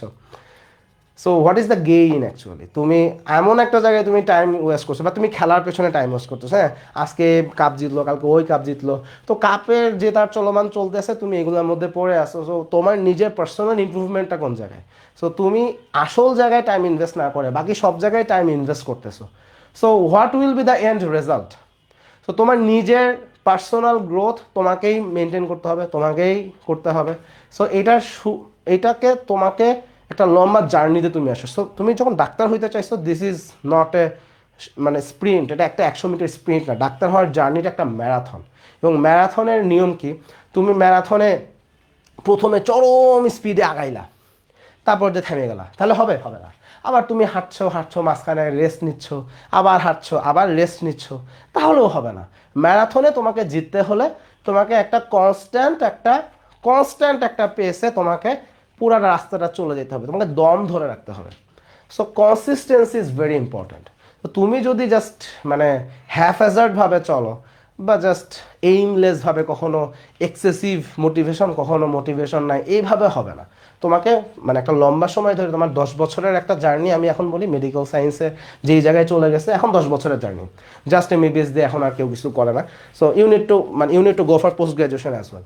সো 10 বছরের জার্নি, তাহলে 10 বছরের এই জার্নিতে তোমাকে লেগে থাকতে হবে। এবং এখানে এভারেজ হওয়ার কোনো সুযোগ নাই, বিলো এভারেজ হওয়ার তো আরও সুযোগ নাই। তোমাকে এখানে এমন হইতে হবে যে তুমি যেইটা পারো বেস্ট পারো, এখানে কোনো ইফ অ্যান্ড বাটসের কোনো জায়গা নেই। আর এখন তো মামলার যুগ চলে আসছে, কিছু হলে মানুষ মামলা করে দেয়। সো তুমি যদি মনে করো তুমি ভুলভাল কিছু করবা এবং তুমি মার্কেটে মানে কনস্ট্যান্টলি মানে ডাক্তারি করে যাবা, it's not possible at this time. এটা এখন আর সম্ভব না। তুমি ভুল করলে you are getting sued for sure, তুমি 100% তোমার নামে মামলা করে দিবে। তো তোমাকে অ্যাপ্রোপ্রিয়েট জায়গায় আসতে হলে অ্যাপ্রোপ্রিয়েট সিস্টেম ফলো করতে হবে। সো এই হচ্ছে ব্যাপার। তাহলে ফার্মাকোলজি নিয়ে কিছু কথা হলো, এবার আসি মাইক্রোবায়োলজি আর প্যাথোলজি নিয়ে। দেখো তোমাদের জেনারেল প্যাথোলজি থেকে তোমাদের যেই পড়তে হয়, এটা আসলে রবিন্স সবচেয়ে বেস্ট বই। এখন এই জিনিসটা বোঝা একটু টাফ, রবিন্স একা একা পড়া extremely difficult, I must admit. আমি অবশ্যই এটা অ্যাডমিট করি যে রবিন্স একা একা পড়া সম্ভব না। তাহলে রবিন্স তোমাকে পড়তে গেলে আমি বলবো যে তোমাদের যে ক্লাসের লেকচারগুলো হয়, লেকচারটা ফলো করো, দেখো তোমার স্যার কীভাবে পড়াচ্ছে। ইউটিউবে অসংখ্য ভিডিও আছে, সেটাকে তুমি দেখো, চাইলে অন্য কোনো কোর্স করো, দ্যাটস আপ টু ইউ। কিন্তু কথা হচ্ছে রবিন্স একা একা পড়ার জিনিস না। জেনারেল প্যাথোলজি বোঝা কেন জরুরি? তুমি মেডিসিনে যাও, সার্জারিতে যাও, গাইনিতে যাও, যে কোনো ক্লিনিক্যাল সাবজেক্টে যাও, জেনারেল প্যাথোলজির নলেজ সব জায়গাতে লাগবে। তুমি যে কোনো ক্লিনিক্যাল সাবজেক্টে যাও, জেনারেল প্যাথোলজির নলেজ সব জায়গাতে 100% ম্যান্ডেটরি। শুধুমাত্র ম্যান্ডেটরি না, তুমি যদি পোস্ট গ্রাজুয়েশনও চিন্তা করো, তুমি রেসিডেন্সি পরীক্ষা দাও, জেনারেল প্যাথোলজি থেকে প্রশ্ন আসে। তুমি এমআরসিপি পরীক্ষা দাও, জেনারেল প্যাথোলজি থেকে কোশ্চেন আসে। তুমি এফসিবিএস পরীক্ষা দাও, জেনারেল প্যাথোলজির নলেজ স্টিল তোমার কাজে লাগবে। তুমি মেডিসিনের টেক্সট বই পড়তে চাও, তোমার জায়গায় জায়গায় জেনারেল প্যাথোলজির নলেজ তোমার রেফারেন্স হিসেবে চলে আসবে। So general pathology is the key to clinical medicine, clinical science. Clinical সায়েন্সে তোমার জেনারেল প্যাথোলজি মাস্ট। তাহলে জেনারেল প্যাথোলজি খুব ভালো করে তোমাকে অবশ্যই শিখতে হবে। তাহলে এটা শেখার জন্য রবিন্সের থেকে বেটার কোনো বই নেই, কিন্তু রবিন্স বইটা একা একা পড়া tough, you need a teacher for that. তোমার ক্লাসে খুব ভালো ক্লাস হলে তুমি সেটা ফলো করো, ক্লাস ভালো না হলে অনলাইনে দেখো ফ্রি রিসোর্স আছে কিনা, সেটা পেলে সেটা দেখো, যেভাবে পারো শেখো। আমি বলতেছি না আমার কাছে তোমাকে কোর্স করতে হবে, I am not saying that. আমার কথা হচ্ছে কোর্স লাগলে করবা, না করলে না, আমি এখানে বলার কিছু নাই, লাগলে করবা না করলে নাই, সিম্পল। কিন্তু তুমি শিখতে হবে, তুমি কীভাবে শিখবে it's up to you. But এটা আসলে তুমি যদি ফাঁকিবাজি করো, হেলাই ছেড়ে দাও, it will be great loss for you. এবার আসি জেনারেল ব্যাকটেরিওলজি। এগুলোর মধ্যে কনসিডার করলে জেনারেল ব্যাকটেরিওলজি অ্যাকচুয়ালি ইজিয়ার, এবং এটা নিয়ে খুব বেশি আমি কাউকে প্যারা দিতে চাই না, বিকজ জেনারেল ব্যাকটেরিওলজি এমন একটা জিনিস, এটা আসলে খুব একটা ইফোর্ট দেওয়া লাগে না। আমি বলবো যে এগুলার সাপেক্ষে কনসিডার করলে ভেরি মাচ ইজিয়ার। সো এইটা পড়াটা খুব একটা কঠিন কিছু না। সো এই জন্য এটা নিয়ে কেউ খুব বেশি সাফারও করে না। ইমিউনোলজিটা বোঝার জায়গা আছে। ইমিউনোলজি একটা সিম্পল ব্যাপার বলি, ইমিউনোলজির পুরা লেন্সের যতগুলো টপিক আছে পুরাটা একসঙ্গে পড়তে হবে, তখন তুমি ইমিউনোলজিটা বুঝবা। অনেকে ইমিউনোলজি মিলাইতে পারে না, ভাই কী পড়লাম কী হলো কিছুই বুঝলাম না। ব্যাপারটা হচ্ছে ইমিউনোলজি অনেকগুলো চ্যাপ্টারে ভাগ করছে, এটা আসলে আলাদা আলাদাভাবে চিন্তা করলে মিলাইতে পারবে না। তুমি পুরা ইমিউনোলজিটা যখন তোমার পড়া হয়ে যাবে তখন তুমি একটা বিগার পিকচার ধরতে পারবা। সো ওই পুরা ইমিউনোলজি একবারে না পড়া পর্যন্ত আসলে আসলে কি হইতেছে এটা বোঝা টাফ। বাট পুরা ইমিউনোলজি যখন তোমার পড়া হবে তখন ব্যাপারটা বোঝা সম্ভব। সো এই জন্য ইমিউনোলজির ক্ষেত্রে এই জায়গাটা একটু বললাম যে এটা আসলে বুঝতে গেলে পুরা ইমিউনোলজিটা আসলে আগে জানতে হবে, তখনই তুমি এটার বিগার পিকচার যখন তুমি মাথার মধ্যে মিলাইতে পারবা তখন তুমি আসলেই বুঝবা যে আসলে ঘটনাটা কী ঘটলো। বাট ওই একটা দুটা চ্যাপ্টার পড়ে পড়ে আসলে ওইভাবে মেলানো tough, that is true. Immunology শেখার জন্য আমি মনে করি লেন্স বইটা খুবই সহজ। লেন্স অন্য আরও অনেক বই আছে, আমি কুবি পড়ছি, রবিন্স আছে, অনেক অনেক কথা বলে। বাট আমার পার্সোনাল ওপিনিয়ন হচ্ছে লেন্স ইমিউনোলজি খুবই সহজ একটা বই, খুবই সুন্দর একটা বই। লেন্স ইমিউনোলজির যে কনসেপ্ট এটা দিয়ে আমার মনে হয় যে পরবর্তীতে সব কিছুই মেলানো যায়। কারণ ইমিউনোলজি এমন একটা জিনিস জেনারেল প্যাথোলজির মতো, ইমিউনোলজি তোমার জায়গায় জায়গা লাগবে, কারণ ইমিউনোলজি না বুঝলে তুমি সিস্টেমিক ব্যাকটেরিওলজিতে আমরা কি ইনভেস্টিগেশন করলাম, কিভাবে কি করলাম, এগুলো কিছুই মিলাতে পারবে না। ইমিউনোলজির নলেজ দিয়ে অটো ইমিউন ডিজিজ এক্সপ্লেন করতে হয়, আমরা যে গ্রাফট বসাই, ট্রান্সপ্লান্ট করি, আমাদের হাইপার সেন্সিটিভিটি, অনেক রকম কন্ডিশন আছে, এগুলো বুঝতে গেলে আমাদের ইমিউনোলজির নলেজ আমাদেরকে অবশ্যই লাগবে। সো ইমিউনোলজি খুবই ইম্পর্ট্যান্ট একটা টপিক। সো এটা ভালো করে শেখা উচিত যদি তোমাদের থার্ড ইয়ারে শেখানো হয়। আমি পার্সোনালি সাজেস্ট করবো যে লেন্স বইটা তোমরা দেখতে পারো। সো এই হচ্ছে মোটা দাগে কিছু কথা। সো থার্ড ইয়ার স্টাডি গাইডলাইনে আলোচনা আমাদের এইটুকুই। আমি এই ভিডিওটা চেষ্টা করবো ইউটিউবেও দিয়ে দিতে ইনশাআল্লাহ। সো এই হচ্ছে মোটামুটি আলোচনা। কারো যদি কোনো কোশ্চেন থাকে কমেন্টে তোমরা করতে পারো, আমি সেটা দেখে সেটার অ্যান্সার দিয়ে করে ফেলবো। আচ্ছা, একজন কমেন্ট বলছো ফোর্থ ইয়ার স্টাডি গাইডলাইন চাই, আমি এটা নিয়েও একটা ভিডিও করবো ইনশাল্লাহ, নো রিস। কারো কোনো প্রশ্ন থাকলে কমেন্টে করতে পারো, আদারওয়াইজ আমরা শেষ করে দিব।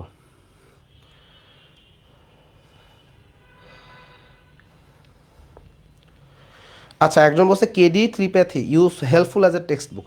আমি পার্সোনালি কেডি ত্রিপ্যাথি বইটা অল্প একটু পড়ছি, আমার খুব একটা ভালো লাগে নাই। কারণ হচ্ছে এই বইটা অনেকটা আমার কাছে মনে হয়েছে যে আমার বইটা অতটা আমার লাগে, এটা কিছু জায়গায় পড়ায় আমি জানি, অনেকেই বইটা পড়ে, বাট আমার সামহাও বইটা আমার খুব একটা ভালো লাগে নাই। এই জন্য আমি বইটাকে খুব একটা সাজেস্ট করি না। আমার কথা হচ্ছে I think Brenner is a very good book. Tripathi থেকে আমি ব্রেনারকে প্রিফার করবো। তবে ব্রেনার, ক্যাটজাং, লিপিনকট আমি এর মধ্যে বলবো, এর বাইরে কোনো কিছু আমি সাজেস্ট করবো না আসলে। ত্রিপ্যাথি অনেকেই পড়ে, দ্যাট ইজ ট্রু, বাট আমার বইটা আমার পার্সোনালি খুব একটা পছন্দ না। বাট এটা অনেকেই পড়ায়, আমি বইটাকে ছোটো করতেছি না, just personally I am not a good fan of this book. হেমাটোলজির জন্য আলাদা বই রেফারেন্স, ডেফিনেটলি হেমাটোলজির জন্য অনেকগুলো বই আছে। 1 নম্বর বই আসলে ডি গ্লুচি, হেমাটোলজির 1 নম্বর বই হচ্ছে ডি গ্লুচি। এখন ডি গ্লুচি বইটা হলো এমন, বইটা আসলে কঠিন, এবং এই বইটা আসলে আমি মনে করি এমবিবিএস লেভেলে পড়া উচিত না। এটা শুধু আমার কথা না, আমাদের মিডফোর্ডে আমাদের প্যাথোলজির যে স্যার ছিল, আমাদের স্যারেরও সেম কথা। ওই স্যার হচ্ছে তোমার যদি রবিন্সের বাংলাদেশি এডিশন দেখো, তুমি স্যারের নাম ওখানে পাবা। সো ডিগ্রুচি আসলে যারা খুবই মেরিটোরিয়াস তারা চাইলে পড়তে পারো। হেমাটোলজির আসল বই এটা। আমার মনে হয় যে ডিগ্রুচি পড়ার ম্যাচিউরিটিটা এমবিবিএস পাস করার পরে আসে। কারণ আমি ডিগ্রুচি পড়ছি, আমি 4th ইয়ারেও পড়ছি। 4th ইয়ারে পড়তে গিয়ে আমার খুব কষ্ট হয়েছে, আমি পরে বসি মাফ চাই। এটা আমি আবার ইন্টার্নশিপের পরে গিয়ে আবার পড়ছি, এমআরসিপি করার সময় পড়ছি। এটা হচ্ছে আসল টেক্সট বই, কিন্তু এটা একটু পড়া টাফ। আরও কিছু বই আছে, একটা হচ্ছে হফ ব্র্যান্ড, এই বইটা ভালো, এই বইটা চাইলে দেখতে পারো। আমার একটা পার্সোনাল রিকমেন্ডেশন আছে, এটা হচ্ছে Ramadas Nayak. Ramadas Nayak in my opinion fourth ইয়ারে বা থার্ড ইয়ারে যে হেমাটোলজি পড়তে হয়, আমার মতে সবচেয়ে সহজ বাট ইলাবোরেটিভ, হুইচ এক্সপ্লেন্স এভরিথিং, বইটা হচ্ছে রমাদাস নায়ক। রমাদাস নায়কের যে হেমাটোলজির বইটা আছে, I think this is brilliant MBBS লাইফের জন্য, মোর দ্যান এনাফ। অ্যাকচুয়ালি এইটা পড়লে পোস্ট গ্রাজুয়েশন আমার মনে হয় অনেক কিছু চলে আসে, বাট পোস্ট গ্রাজুয়েশন আসলে ডিগ্রি পড়া উচিত, বাট এমবিবিএস লেভেলে রমাদাস নায়ক আমি সাজেস্ট করবো। আর এবারে হফ ব্র্যান্ড একটা বই আছে, এটাও দেখতে পারো। আমার পার্সোনাল রিকমেন্ডেশন রমাদাস নায়ক। আচ্ছা, আর কারো কোনো কোশ্চেন আছে?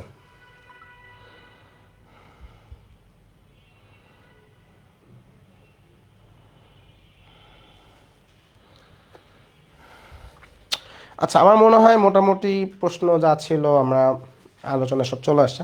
তো এই ছিল মোটামুটি আমাদের আলোচনা। সবাইকে অসংখ্য ধন্যবাদ।